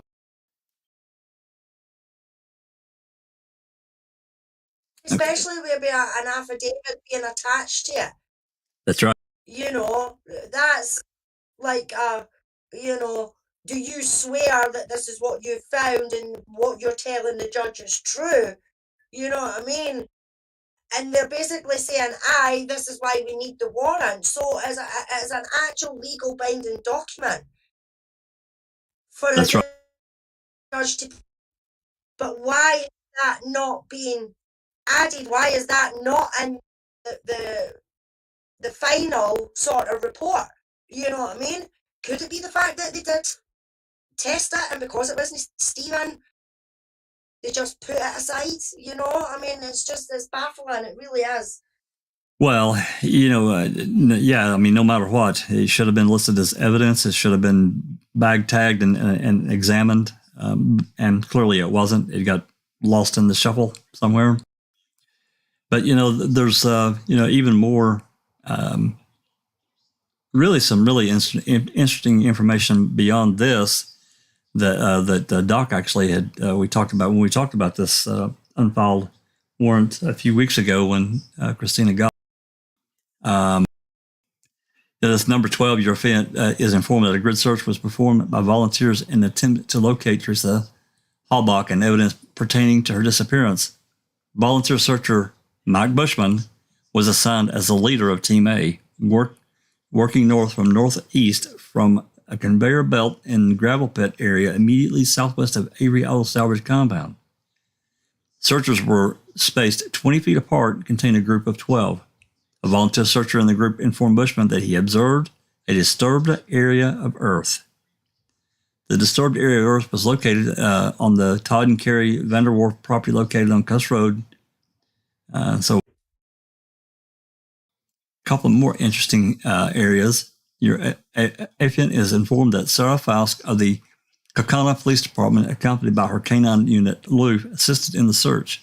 Loof is a scent-trailing bloodhound who has proven to be reliable in the past. Loof was provided with a scent of Teresa Halbach near the residence of Stephen Avery.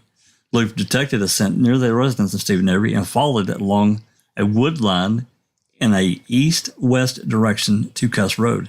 So, we clearly, we knew that from other reports, I don't know if it's worded exactly like this, but it's basically the same thing. Loop is the one that led them off the property, tracking Teresa's scent, which, again, it really makes me question and how Cuss Road was treated. It was treated, as Doc has often said, as a crime scene. There's no doubt about it.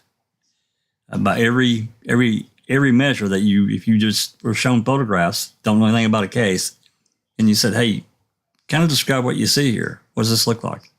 I'd say a crime scene because it's all taped off. Roads are blocked up. Cops are everywhere. They got a fire truck and an ambulance down there. Come on. What else do you need to say that it's a crime scene? Like, absolutely Exactly. like a crime scene.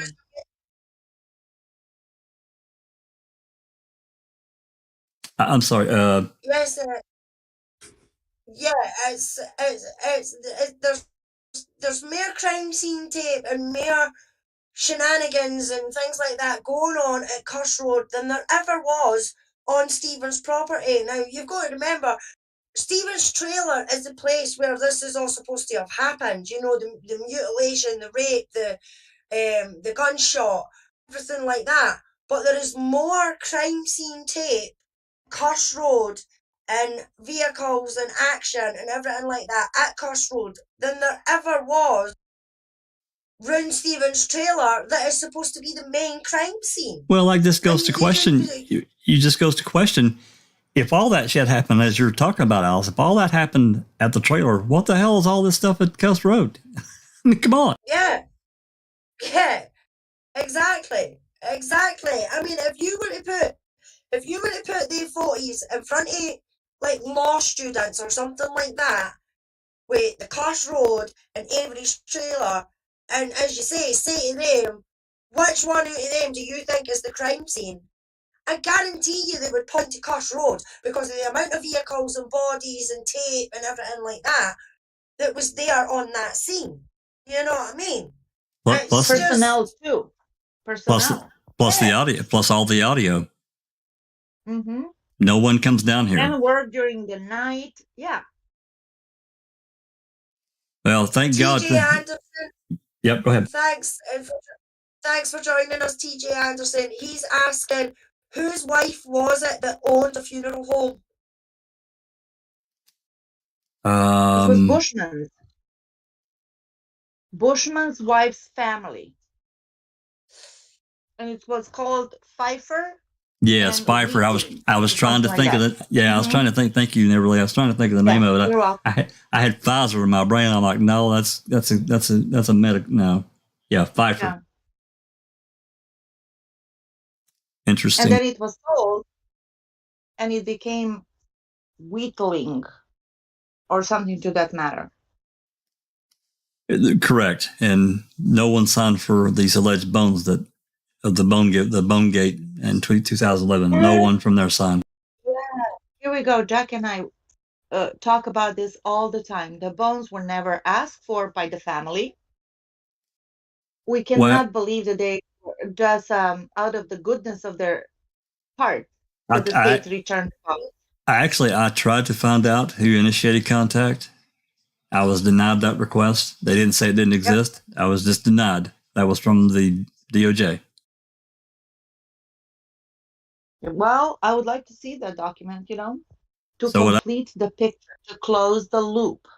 This way, no wonder we are speculating and, because we got to think outside the box as well. We're not stupid. We're lay people, but we're not stupid. There's got to be a chain of command. We just, because... Yeah, well, we're forced to speculate because the route is closed off. I would rather know if it was all on the up and up. Hey, that's fine. Just show us the documentation. But if the state initiated contact here and said, "Hey, we we think Avery's appeals are done as far as we're concerned.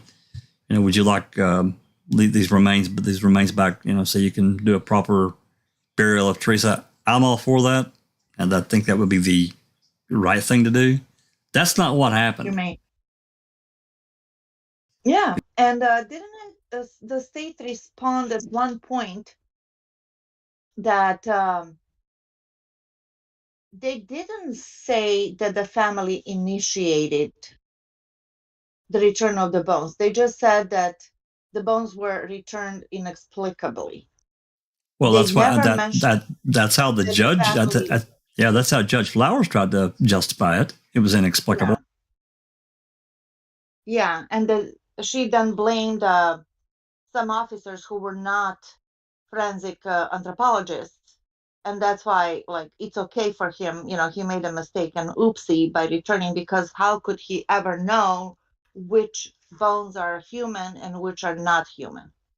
Well, Which she is, again, tried to say, well, these people, these cops aren't anthropologists. They didn't know which bones were what, but they had Eisenberg's notes, yeah, her report. exactly. Yeah. And wasn't Mark, is it Willis or Williams there? No, Williams withdrew himself. No, he wasn't part of the case then. Well, let me take that. Let me take that back. Williams is the one that made the call that he's.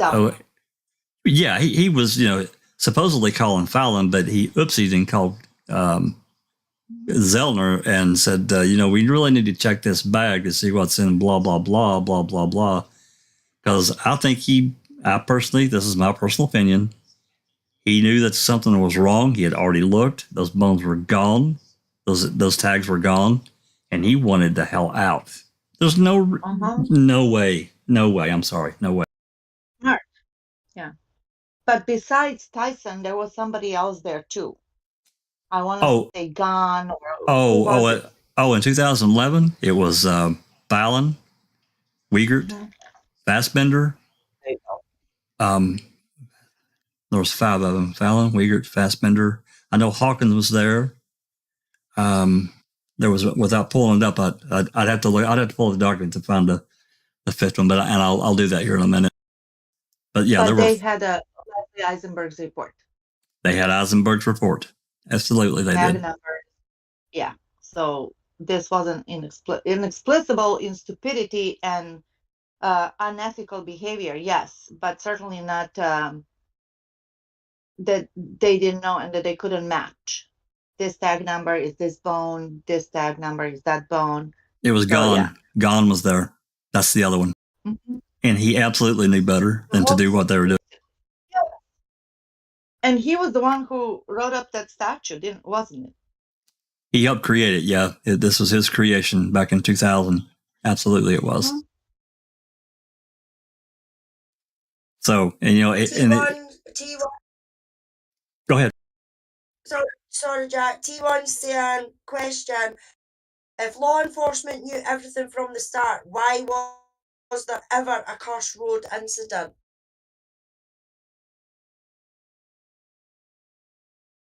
That's a damn good question, and I can't answer it. What day was the Cuss Road? The 7th? At what time? When were they at Cuss Road? Mm-hmm. I think they started. I'm gonna say midday or a little bit later. I think the first time they start talking about Cuss Roads around 9:30 in the morning, and then we now have photos showing they were there all day and night. Yeah. Yeah, they went. Yeah, they were into there late, and we'll scan through those photos too. But yeah, it seemed like it was around what Christina said, and then movement started happening. Calls were made. Personnel was called over. Crime lab was called over. The Wisconsin State Patrol, McConnell took all the photos that we have. Thank God. Thank God we have those photos. Otherwise, we'd have even less than, what we're seeing here. Any more questions before I move on, Alice, that we need to cover?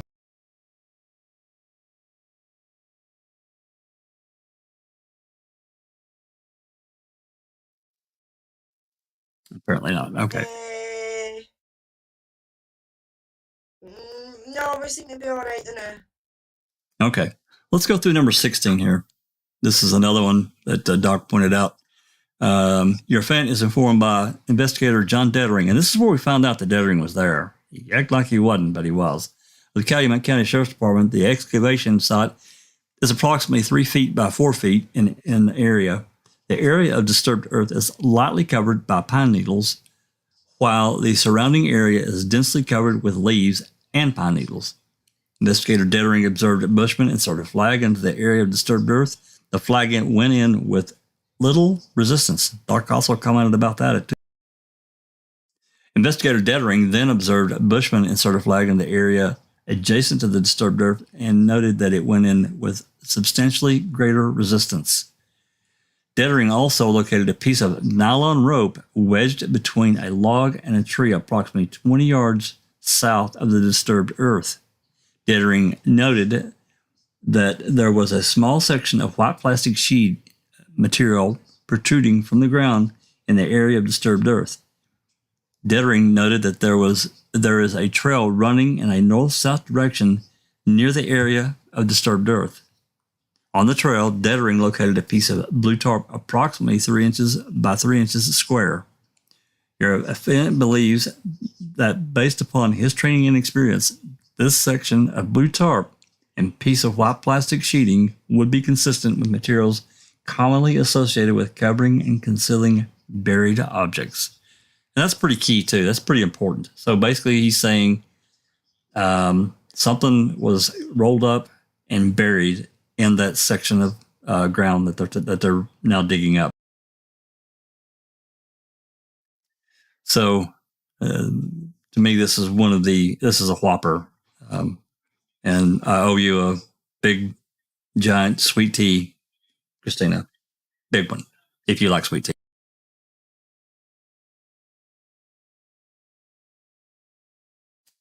Questions, comments before I move to this next little section? Before we move to the next section, there's a couple of comments in the chat. TJ Anderson says, the reason I ask about the funeral home is they were a mixture of bones, some possibly animal, and that funeral home I looked up had not long before added pet cremation services. That's interesting. Interesting. Very, very interesting. Thank you, TJ. Yeah, I mean, they there was a lot of conversation, back when we got the ledgers and found all this out, and really dug into the fact that these bones were given away, and there's a whole list of evidence tags that they went through and took this and they took that, they put this back, blah blah blah. There was a lot of conversation that that these cops, assistant attorney generals, would give animal bones to the family. I'm going to tell you, as much as disrespect as I have for these people, I really have a hard time believing they would do that, representing their daughter. As someone that's lost a child, I'm just telling you, man, that would cut me deep. I'm telling you. God. Yeah, it's really like, one of those that you want to believe that they have preserved some decency. But maybe one day we will find out. Also, maybe. There was a lot of talk about that Pfeiffer Funeral Home back when we started after them occurred, and groups started talking about it because Carmen Bootwell was cremated there, and there was some funny business going on with her because her body wasn't returned for like 3 weeks or more. Remember that conversation? Yes, I do. Yeah. So I still don't know where we're at with that one, but yeah. Yeah, but we know those cremains are not from Carmen. They're definitely not from. No. Yeah, but back then that Pfeiffer Funeral Home was a hot topic because of the, Carmen lost her life very shortly after Teresa, correct. Right? Well, yeah. There were three deaths within 12 days. 12 days, that's right. Carmen, yep. Teresa, and Christine Rudy. Christine Rudy, correct. That's incredible. Mm-hmm. But Jack 61, sorry, I just got back. Yeah, that's fine. I just want to say what an incredible smoking gun document that was. Absolutely. Incredible. And I don't know how Sunshine Christina got it, because normally documents like that never see the light of day. They're destroyed. I'm surprised it wasn't destroyed. They may not have been aware of the contents. I don't think they were. No. Because as we discussed, so many of these they're vanilla, and they've got basically the same things at the front on the search warrant, and a lot of the same material in the actual affidavit. I don't think anybody read it. They just said, "Okay, well, here's a form, and just gave it to her. Didn't really read them. That's what I think. The big question for me is, why wasn't that search warrant served? Why did they hold it back? Well, because the property owners gave verbal permission. I'm sure they had to sign something, of course, to make it legal, but they gave and when a property owner does that, a search warrant isn't required. That supersedes the warrant. Right, but the comments about the clandestine burial site and remains and things like that, and also the blunt metal object with blood on it, you don't see it anywhere else. No, certainly not the blunt and bloody object, but the clandestine, Correct. as we've talked about. I've actually That's pulled right. up this document that Tim Tidia, this motion. I pulled it up too to tie in with this. I didn't pull up. Well, it doesn't matter. The Harrington report. Anybody? I'll actually list it in the video description. Again, talking about this conversation that happened between Harrington and Fassbender. Almost all of it is in that warrant that we just read in the affidavit, except for the blunt and bloody object, of course. And then, Doc, as you talked about yesterday, this is the September 14th, what's on the screen now, the September 14th state's reply. This is about the search warrants, where Buting and String were trying to get a lot of that stuff kicked out because of the constitutionality of the searches. But then the clandestine and Bones are mentioned in here. And, Fallon is going through this and saying, the agents were going here, they were going there, they were busy, blah, blah, blah. Well, how about this for a possible suggestion? Could it possibly be the reason why they moved the cremains to the burn pit was the mere factor that they thought ahead that all the searches done on the 5th, the fruits of the searches done on the 5th could have been tossed out and suppressed? Possibly. Is that a possibility? So in other words, you run the risk of all the findings at the clandestine burial site being suppressed and not being submitted into court, right? So you bypass that risk and you bring everything back to the salvage site and say, look, we found these cremains. They were in Stephen Avery's burn pit, and we had a legitimate search warrant. Whereas you can see here, what they were trying to do is suppress the fruits of the November the 5th searching, and also what happened at Cuss Road on the 7th. So maybe they were forward thinking and brought everything back to the salvage yard, so there's no question of it being tossed out or suppressed. That's right, because as we talked about yesterday, we have nothing in the burn pit that's identified. We got some photos, but we don't know what the hell's in there. There's nothing, because they created that problem, I think we caught them out in a lie, right?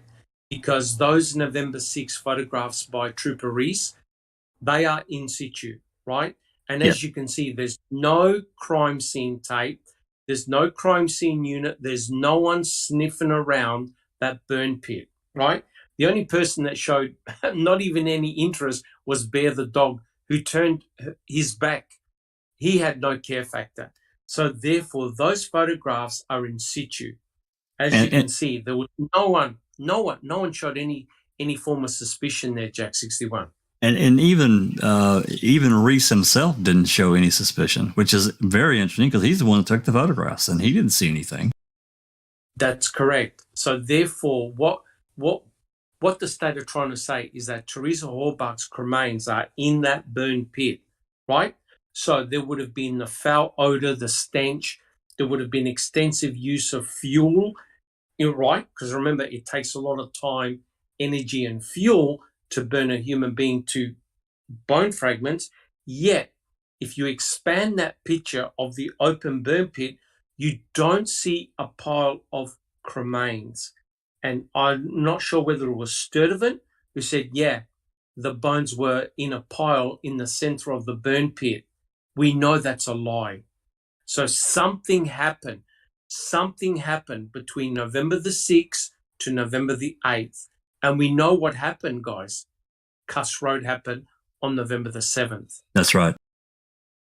And they could adjust those reports however they needed to adjust them to make it appear like whatever they wanted, but it didn't. I mean, they've been called out. There's no doubt in my mind. No doubt. I think they've been caught out in a big, big lie. And you see, that's exactly what Kathleen Zellner was trying to do, right? Once she got in front of a judge, she would have said, look, judge, this is what we've got. It's inconsistent with someone being burnt there. And that's why she went through all the hassle of getting Dahan, right, who's a fire forensic expert. And he went through it step by step why he didn't believe that the burn pit was a primary burn site, right? I've got his pulled up too, Doc.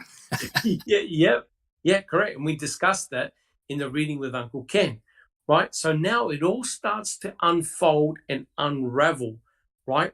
And that document that Sunshine Christina found, to me, proves it, absolutely proves it. And Fallon let it slip about the clandestine burial site, and there were bones there. It now all makes perfect sense. Yep, and here it is right here. I'm going to read it. Number 5, it is unreasonable to expect law enforcement officers to. Now he's bitching about all the, they're doing all this and they don't have enough people, blah, blah, blah. To expect law enforcement officers complete their search within 1 or 2 days, given the fact that the resources were strained and that every time something was discovered off-site, personnel were assigned to investigate. For example, S.A. Fassbender described finding a clandestine burial site, which you just mentioned, located away from the Avery salvage yard. Additionally, a discovery at Marble Cave's part of women's pants and lotion caused the reallocation of resources to that location. I know that Colburn went there. I'm not sure who else. Additionally, a cell phone was found in the ditch, as well as some possible human bones elsewhere. These were in addition to the ones found at the clandestine burial site. He just called it out right there. They found bones at the clandestine burial site. Yes, he did. And one thing about Fallon, the guy's anal retentive. He makes no mistakes like this. This is a huge error. If it's a mistake, it ain't a mistake. So therefore, he let the cat out of the bag right there. And that document's been sitting there for years. And I missed it. I certainly missed it. I definitely missed it. I probably read it years ago and just kept on. So, yeah. The search warrants. Go ahead. Yeah, sorry. I think it was Neverly that wrote in chat, dig site, measurement, body, whatever it was. And that now it all makes sense, because I'm not sure whether we've actually seen the photographs of H1 and H2, right? Which probably are from Cuss Road. I think we've got part of H1. I don't think we have H2. I think. Okay. So yeah, this is the motion. I'll put that in the video description for anyone that wants to, if they're getting into an argument or they want it for their own reason. And then talking about, let's move on to Dahan. And as you said, he's a forensic fire expert. And of course, he only had photographs to work with. This is all the guy had. I got into, like I said yesterday, I got into a pretty good, lengthy, multi-day debate with this guilter that says that DeHaan describes, because I made a statement that there are no in situ photos of the burn site. And what I really meant by that, there's no in situ photos where anything is identifiable. That's really what I meant. I wasn't clear enough about that. But there's not. And he goes through and he talks about, basically he just roasts these people for what they did, because they did such a terrible job. The one I really want to get to,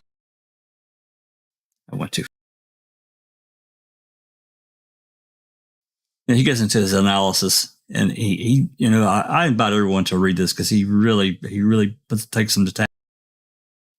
The 17, talking about the appearance of the remains that found is often critical to the reconstruction of a fatal event of the destruction of a body. In this case, the minimal photographs taken before the excavation revealed very little useful information, as there were very few close-up photos taken before or during the recovery excavation process. And that's key to me, along with all this other stuff, because his analysis, man, he really burns them to the ground. Yes, he does. He's extremely thorough. Yeah. So I'll link this one as well for anyone that's interested. And then I think it's this one. This is another, and I'm going to have to ask Christina. I actually the one that found it. This is from Richard Selden, and he's the rapid DNA guy. I'm not going to go through this and read it. This is another one I was looking for something else, probably a couple of weeks ago when all this stuff was really going on. And I ran across this affidavit from him, and it's actually two parts. And he talks about this rapid test.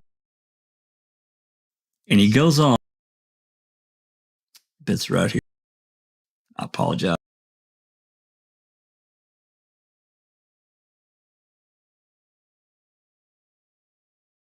Yeah, number 17. He talks about December 6th, 2018. I was contacted by KC on behalf of Steve Noyer for review of the photographs and laboratory reports from Mr. Avery's 2005 criminal case. Ms. Zeldin provided me with documents relating to the Calumet County Sheriff's Department tag numbers, and she listed all the tag numbers there for review, including without limitation. The forensic anthropology photos depicting bones recovered from the quarry piles south of the Avery salvage yard, attached and incorporated herein as Group C. He's got them listed.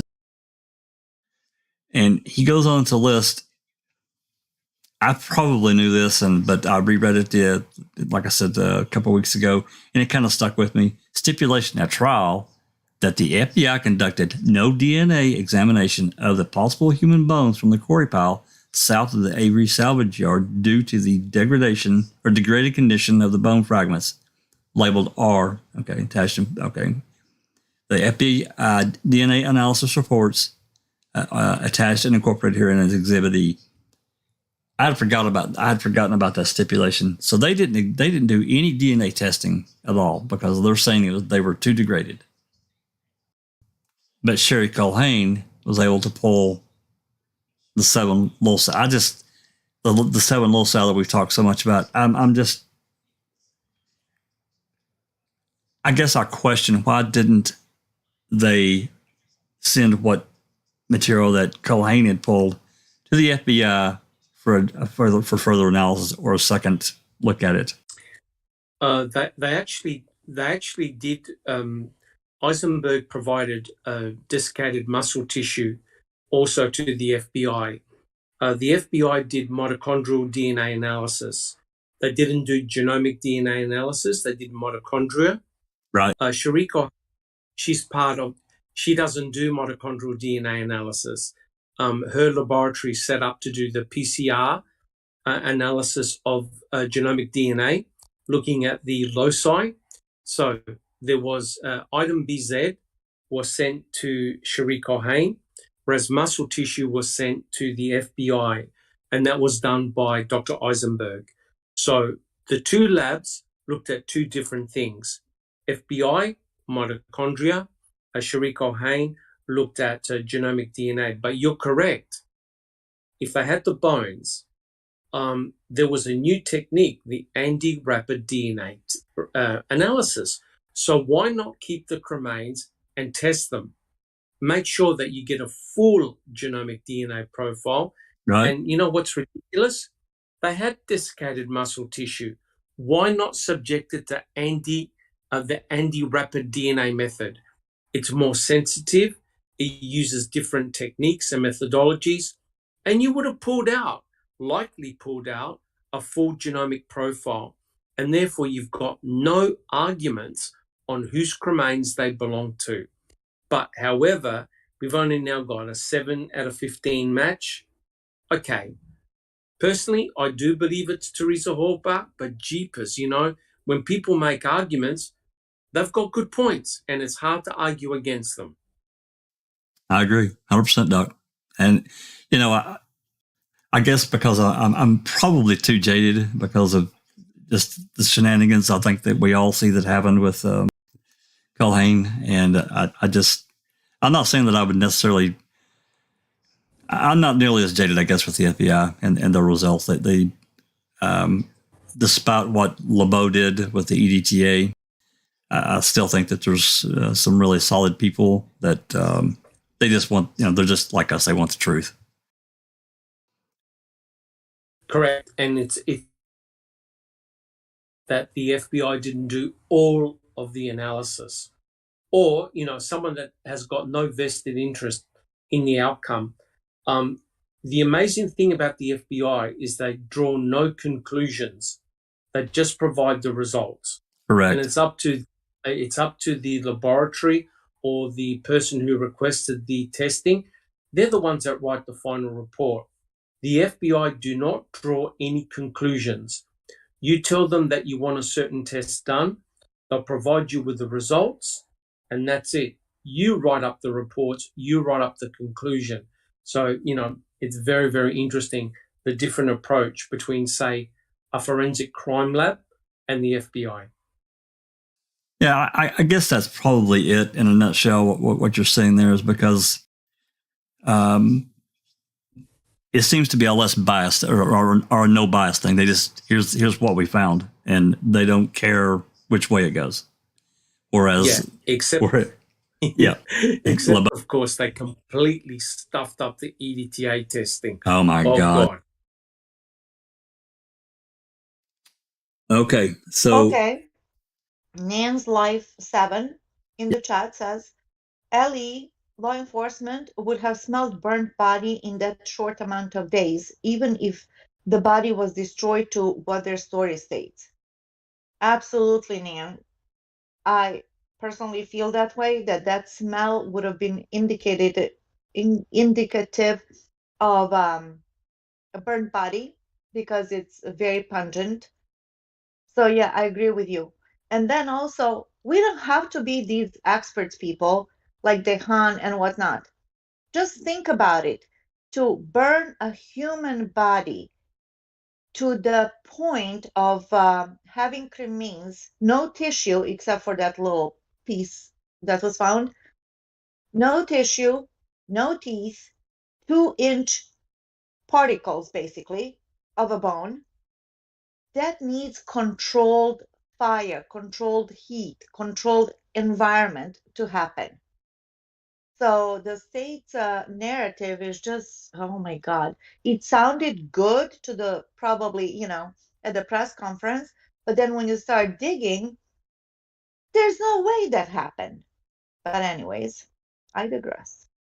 TJ Anderson says, he asked, was any coroner called to Cuss Road? No. But they did bring the medical examiner to the Manitoba gravel pit.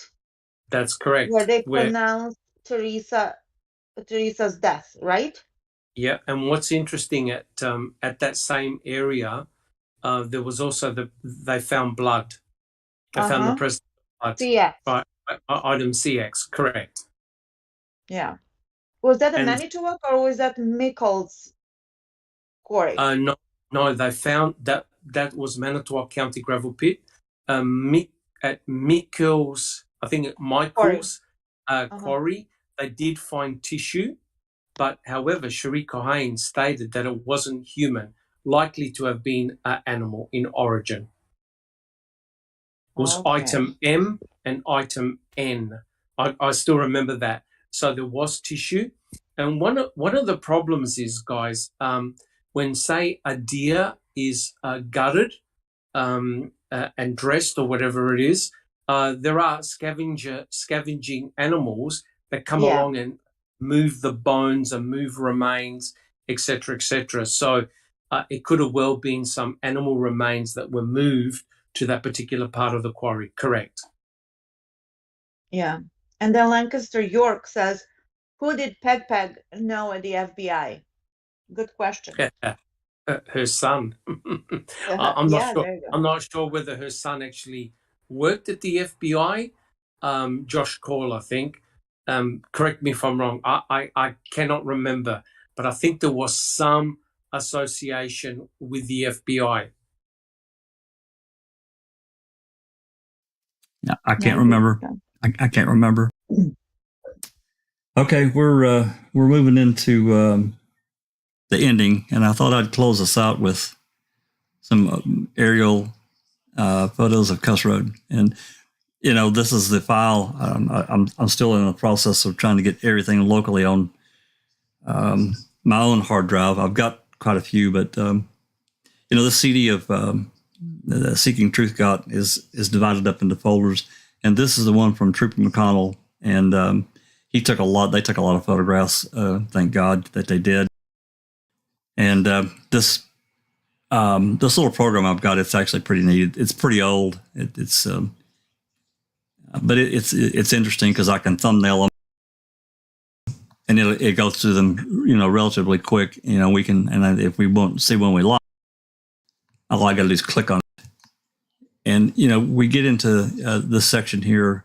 Of course, these are all aerial. Of course, we've got photographs from other troopers that show, this upper part, this road at the upper end of the cul-de-sac that goes off to the deer camp, which that, if you look, it's a little blurry there, but you can see the yellow tape going all the way down the road.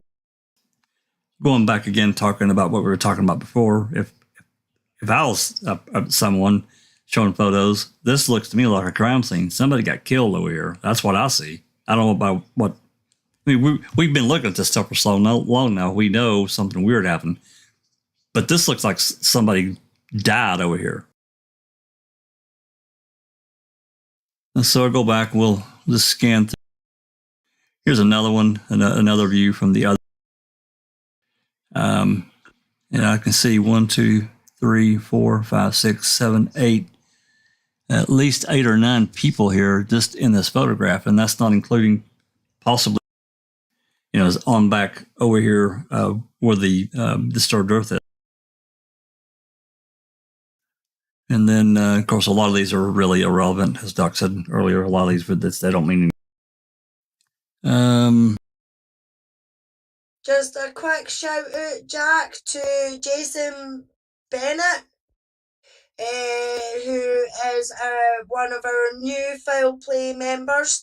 He joined earlier and he's joined us in chat tonight. Awesome. Is he here in Discord? Is anybody giving him a Discord invite? No, but I can do that right now. I can drop the link. Please. And, yep. What time is it where you are? Where I am, Doc, it is 5 to 3 a.m. Oh God! Well, so I'll be kicking yous off soon. That's not finishing. I think we'll be finishing. Yeah, we'll be knocking it out of the park here just momentarily. But Doc, this is not the latest that I've kept Alice up. Kept her up till after 5 one morning. Yeah, I don't remember what we were watching, but it was late as hell. It was like 5:30 or something, I think, when she went to bed. Correct. Yep. At She's a- least we're not addicted, right? That's right. Definitely not, Doc. I can stop anytime I want. Me too. I can walk away anytime I want. Yeah, but you know, you're right, Jack 61. If you poll 100 people out of 100 and just show them those photographs of Cuss Road and ask what do you think happened here, everyone will say it's a major crime scene for sure. And isn't it ironical that the biggest complaint from Fassbender, especially from Fassbender and Uyghur, was a lack of resources, right? And that's why they had to keep on getting all these search warrants. They had to keep on getting more people on the ground. Why on earth are you going to bring all that resources over a small little clandestine burial site that turned out nothing to be a peat moss bag, right? It's complete garbage. Absolutely. All right? A 5 or 10 minute casual observation by trained law enforcement would have said, boys, there's nothing here. But quite clearly, the document that we read out from Fallon and from also Kratz clearly demonstrates that bones were found at the clandestine burial site. And the mere fact that the earth was disturbed means it was freshly dug up, right? Right. Because the flat went into the earth very, very easily. It meant that somebody had dug it up. It was a burial site, guys, right? But the question is, apart from bones, what else was found there? That's what I want to know. What else was found there? That's right. And just this photo alone right here, I don't think I've ever counted them before. And if I'm looking, if everything, I mean, it's a little blurry when you zoom in, but I counted 18 people in this one photograph scattered throughout this cul-de-sac. And that's not including who could potentially, you can barely see, zoomed in there. You can see the blue tarp in the background, and there's a white, whatever I think they're putting things on. You can see the tip of it there. So I believe they're floodlights. It very well could have been. They could have already moved the floodlights over there. Yep. And then let's see. I don't see anything there.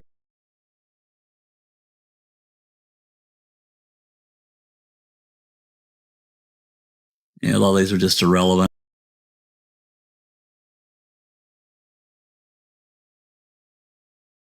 And that's the other thing, Jack 61. You've got a helicopter that's flying around above for hours and hours. And they even took photographs at nighttime. Jeepers, that's amazing considering it was just a peat moss bag. That's right. A couple of peat moss bags and a rotten pallet, and they've got all them. Let's see what we got now. God, I 2, 3, 4, 5, 6, 7, 8, 9, 10, 11, 12, 13, 14, 15, 16, 17, 18, 19. There's at least 20 in this photograph. Yeah. And as we can tell, as the sun's going down, it's getting dim. And as it goes on, and this is the neat thing about this thumbnail this program being able to thumbnail. You can actually set this to. I've got it set for 4 across and 3 down, but you can actually set it to however you want. You can do side by side. For freeware, actually it's not freeware. When the program came out, you had to pay for it. But this guy that created it was so successful, he decided, you know what, I've made enough. It's free, and he provides a serial number to unlock everything. Yep, fantastic. Yeah. But, just to summarize just quickly, isn't it amazing how for years people have been looking at Cuss Road and saying, Jeepers, this is a crime scene. And the biggest irony of all, there was a document in 2006 saying, hey, yeah, right, you are right, guys. Yeah. All right, and that's before Mem 1 and Mem 2 came out. That's right. Before Mem 1 and Mem 2 ever came out, before anyone was starting to seriously look at documents, bloody Kratz and Fallon confirmed it, right? And you put the two and two together and it all makes perfect sense. Of course, it's a crime scene. And the reason why they would devote that much attention is because they found something of significance, right? That's right. And That's right.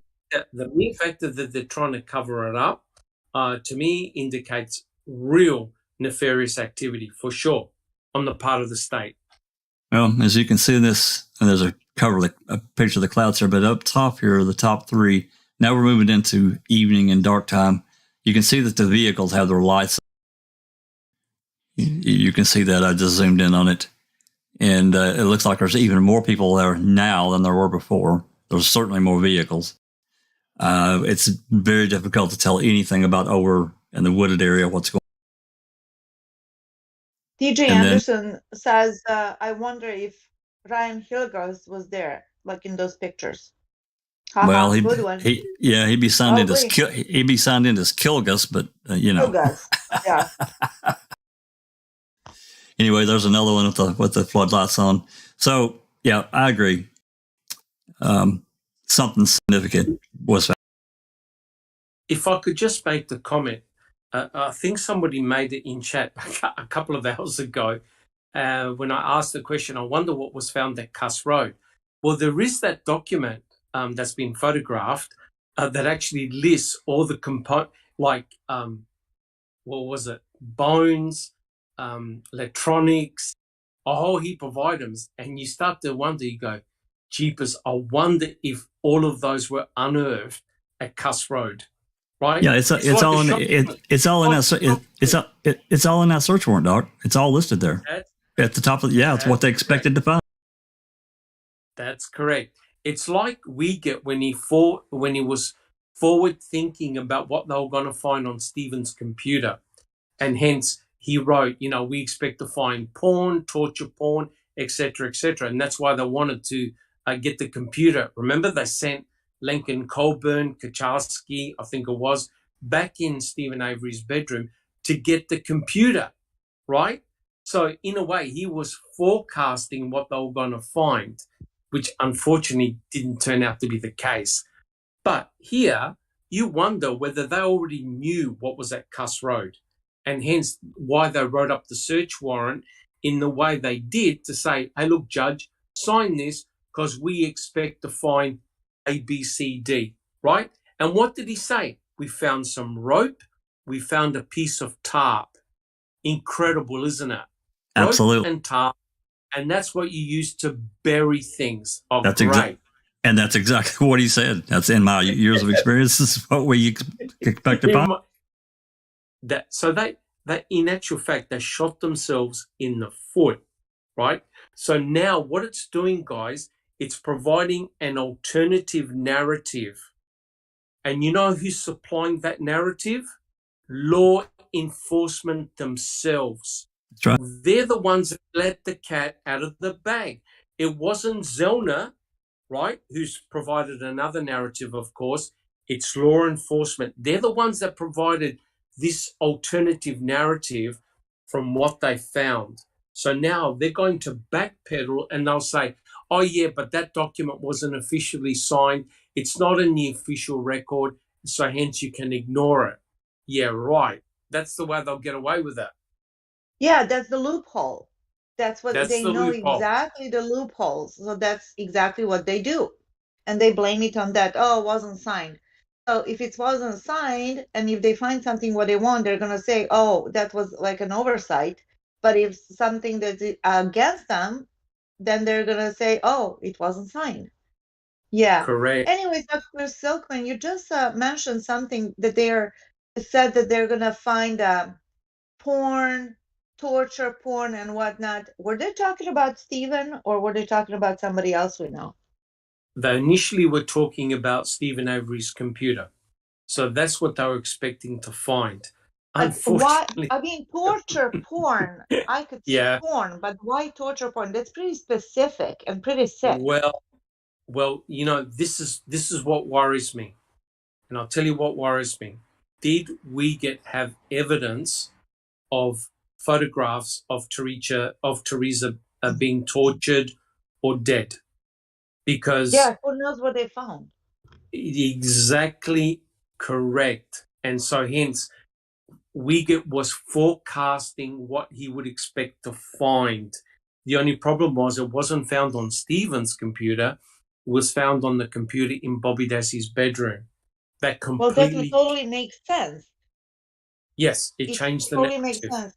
Yes, because ask for a warrant for the computer because you suspect that you're going to find torture porn.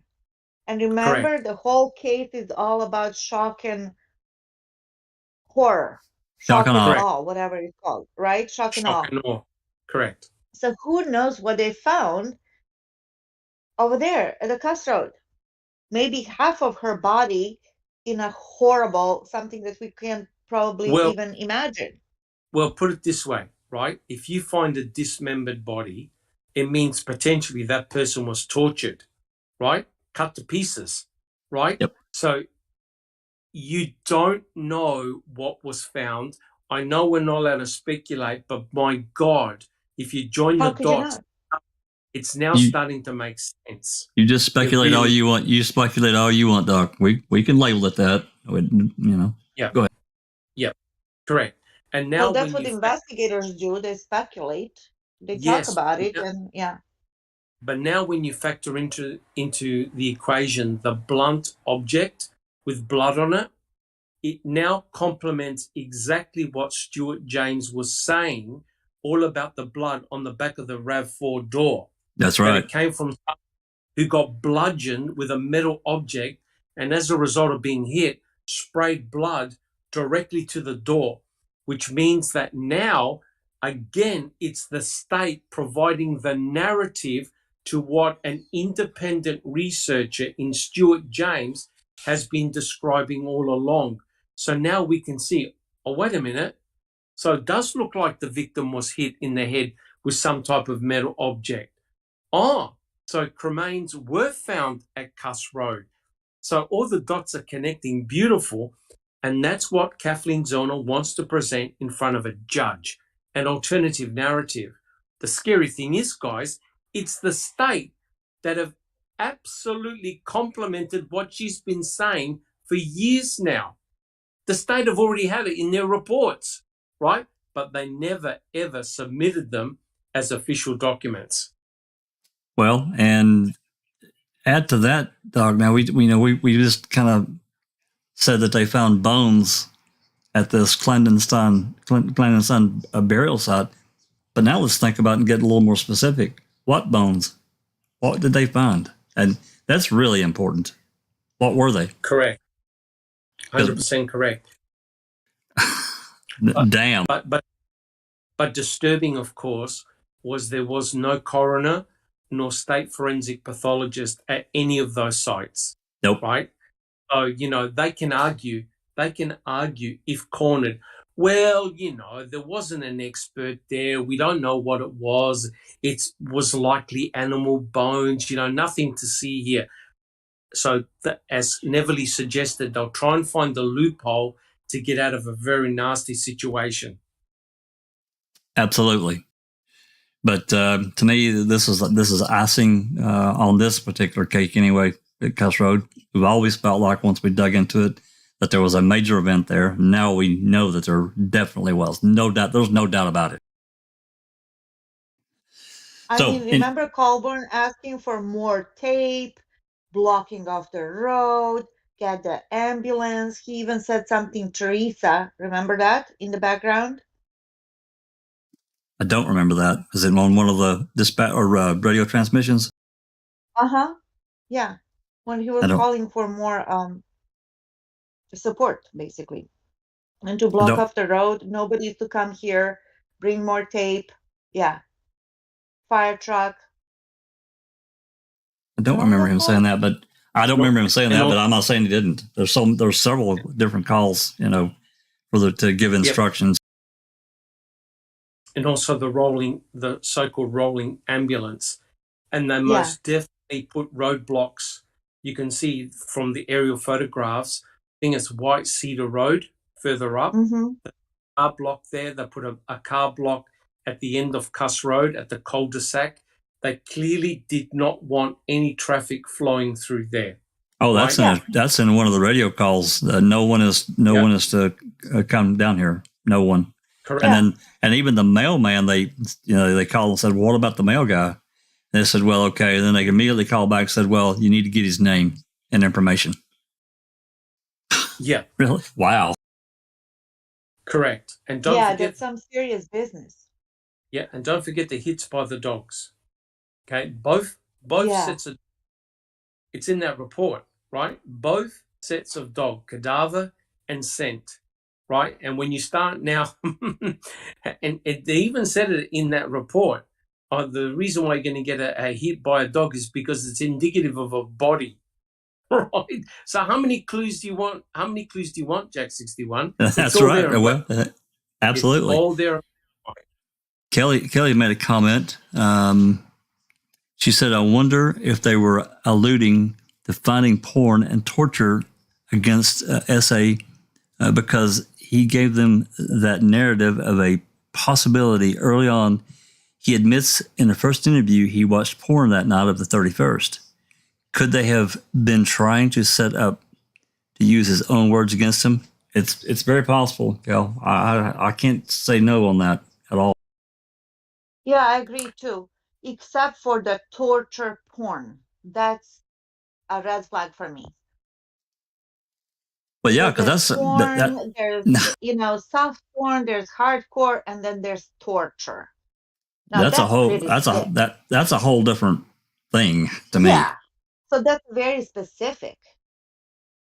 Yes, it is. And I agree with Kelly because remember, Ken Kratz was listening to the phone calls later on and came up with the notion that Stephen Avery was sweating, right? Because he made that comment. He joked that he sweats during sex. And guess what? Up pops that comment about him sweating. He's sweating uncle in the March 2nd press conference. Yeah. So clearly, I agree with Kelly. They were building up a narrative and it was sex-based. It was a sexually motivated crime. They had to build up that story. They had to build up that scenario. The only problem was all the sexual element was pointing away from Stephen and to somebody else. That's right. And that was the issue. It wasn't pointing to Stephen. It was pointing away from Stephen. That was bad for the state. Nan's Life asked a question. Is there some kind of document that would show MTSO ambulance log for November 6th and 7th? I can't say no, Nan. I don't know that. Chances are there probably is. I'm going to guess that they had to fill out some kind of log report to show where they were and for how long. So I would say probably. Can we get our hands on it? Maybe. It might be worth it for you on an open records request. And then the other important... Yeah, go ahead. Sorry, Jessica. The other important point was that Colburn and Link were called back to Cuss Road twice. They visited...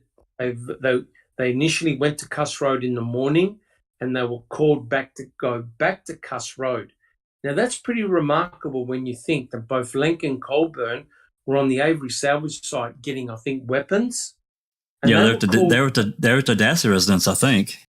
Yes, in Yundas, in Barb's property, obtaining weapons. And they were called back to Cuss Road. And Colburn even admits, we helped dig. You got to be kidding me. They were help digging a 3 foot by 4 foot site with all those people that were there. Colburn and Link were help digging. Yeah, for what? That's what I want to know. For what? I don't really understand that at all. I really don't. Had all kinds of people over there. I don't understand it. Right.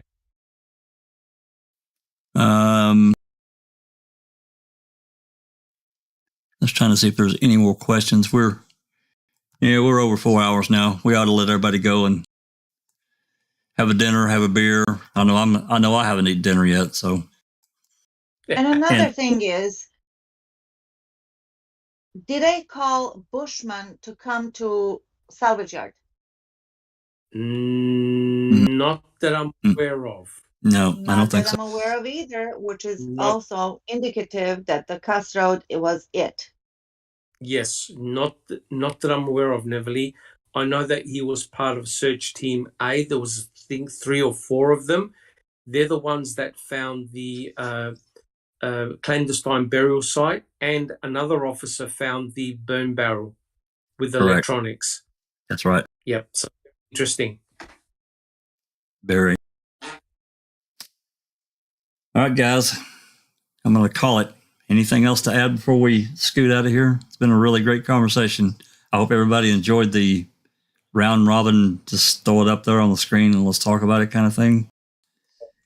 I've never done that in any open mic. We've always been kind of directed and at a particular one or two thing that tied together. I thought this would be a interesting diversion.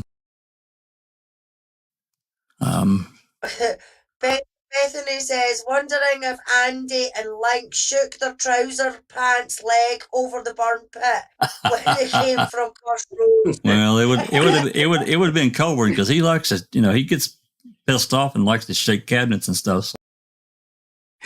Yeah. Well, that's a good one.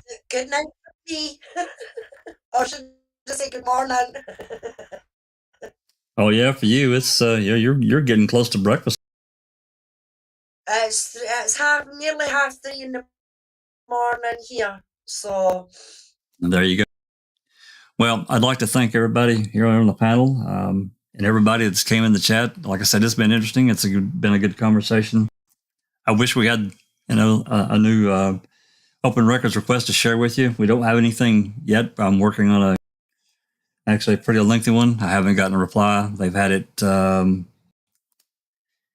think we're a little past 5 weeks now that they've told me that it would be the end of April. Which whatever. I mean, I don't have any control with that. I did actually send another request for an update status on Thursday or Friday. I sent it Thursday night. I did not get a reply on Friday. Of course, I knew I wouldn't get one this weekend, so maybe I'll get a reply tomorrow with some kind of answer. So if there's nothing else, I'm going to close it out for the night. Anything else? You got anything going on except for looking for sleep real soon?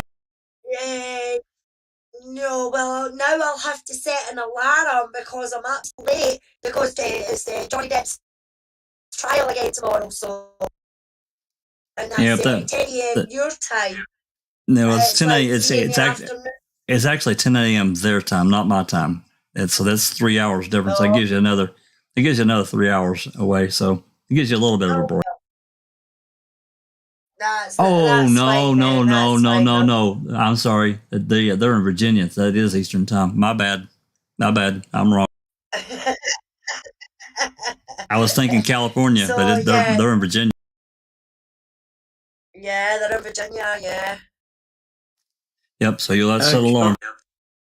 Can I just say that I think tomorrow Jeff Jones will be releasing another one of our videos discussing a murderer. So which party are y'all on? I can't remember. Jeepers, I think we're still on episode number 4 or 5. One of the two, but part 10. But yeah, it's a very, very, really good panel. Denny came on as well, a new panelist, and really excellent discussion. Jeff Jones is doing a great job. Yes, he is. And I've actually gotten in the live chat on a couple of them. I think I missed the last one, but I'll definitely try to jump on and participate in the live chat. Really appreciate him coming on and all the effort. And you said that you had done a live with Paul Capaldi recently. Yes, I did it was a light chat where we discussed murder, death, and cremation. It was 45 minutes with Paul Capaldi. And he's got it up at the moment. It was really good discussion. Excellent. I like Paul a lot. Yeah, it's really good. Excellent. All right, I'm going to let everybody get out of here. We're going to call it a night.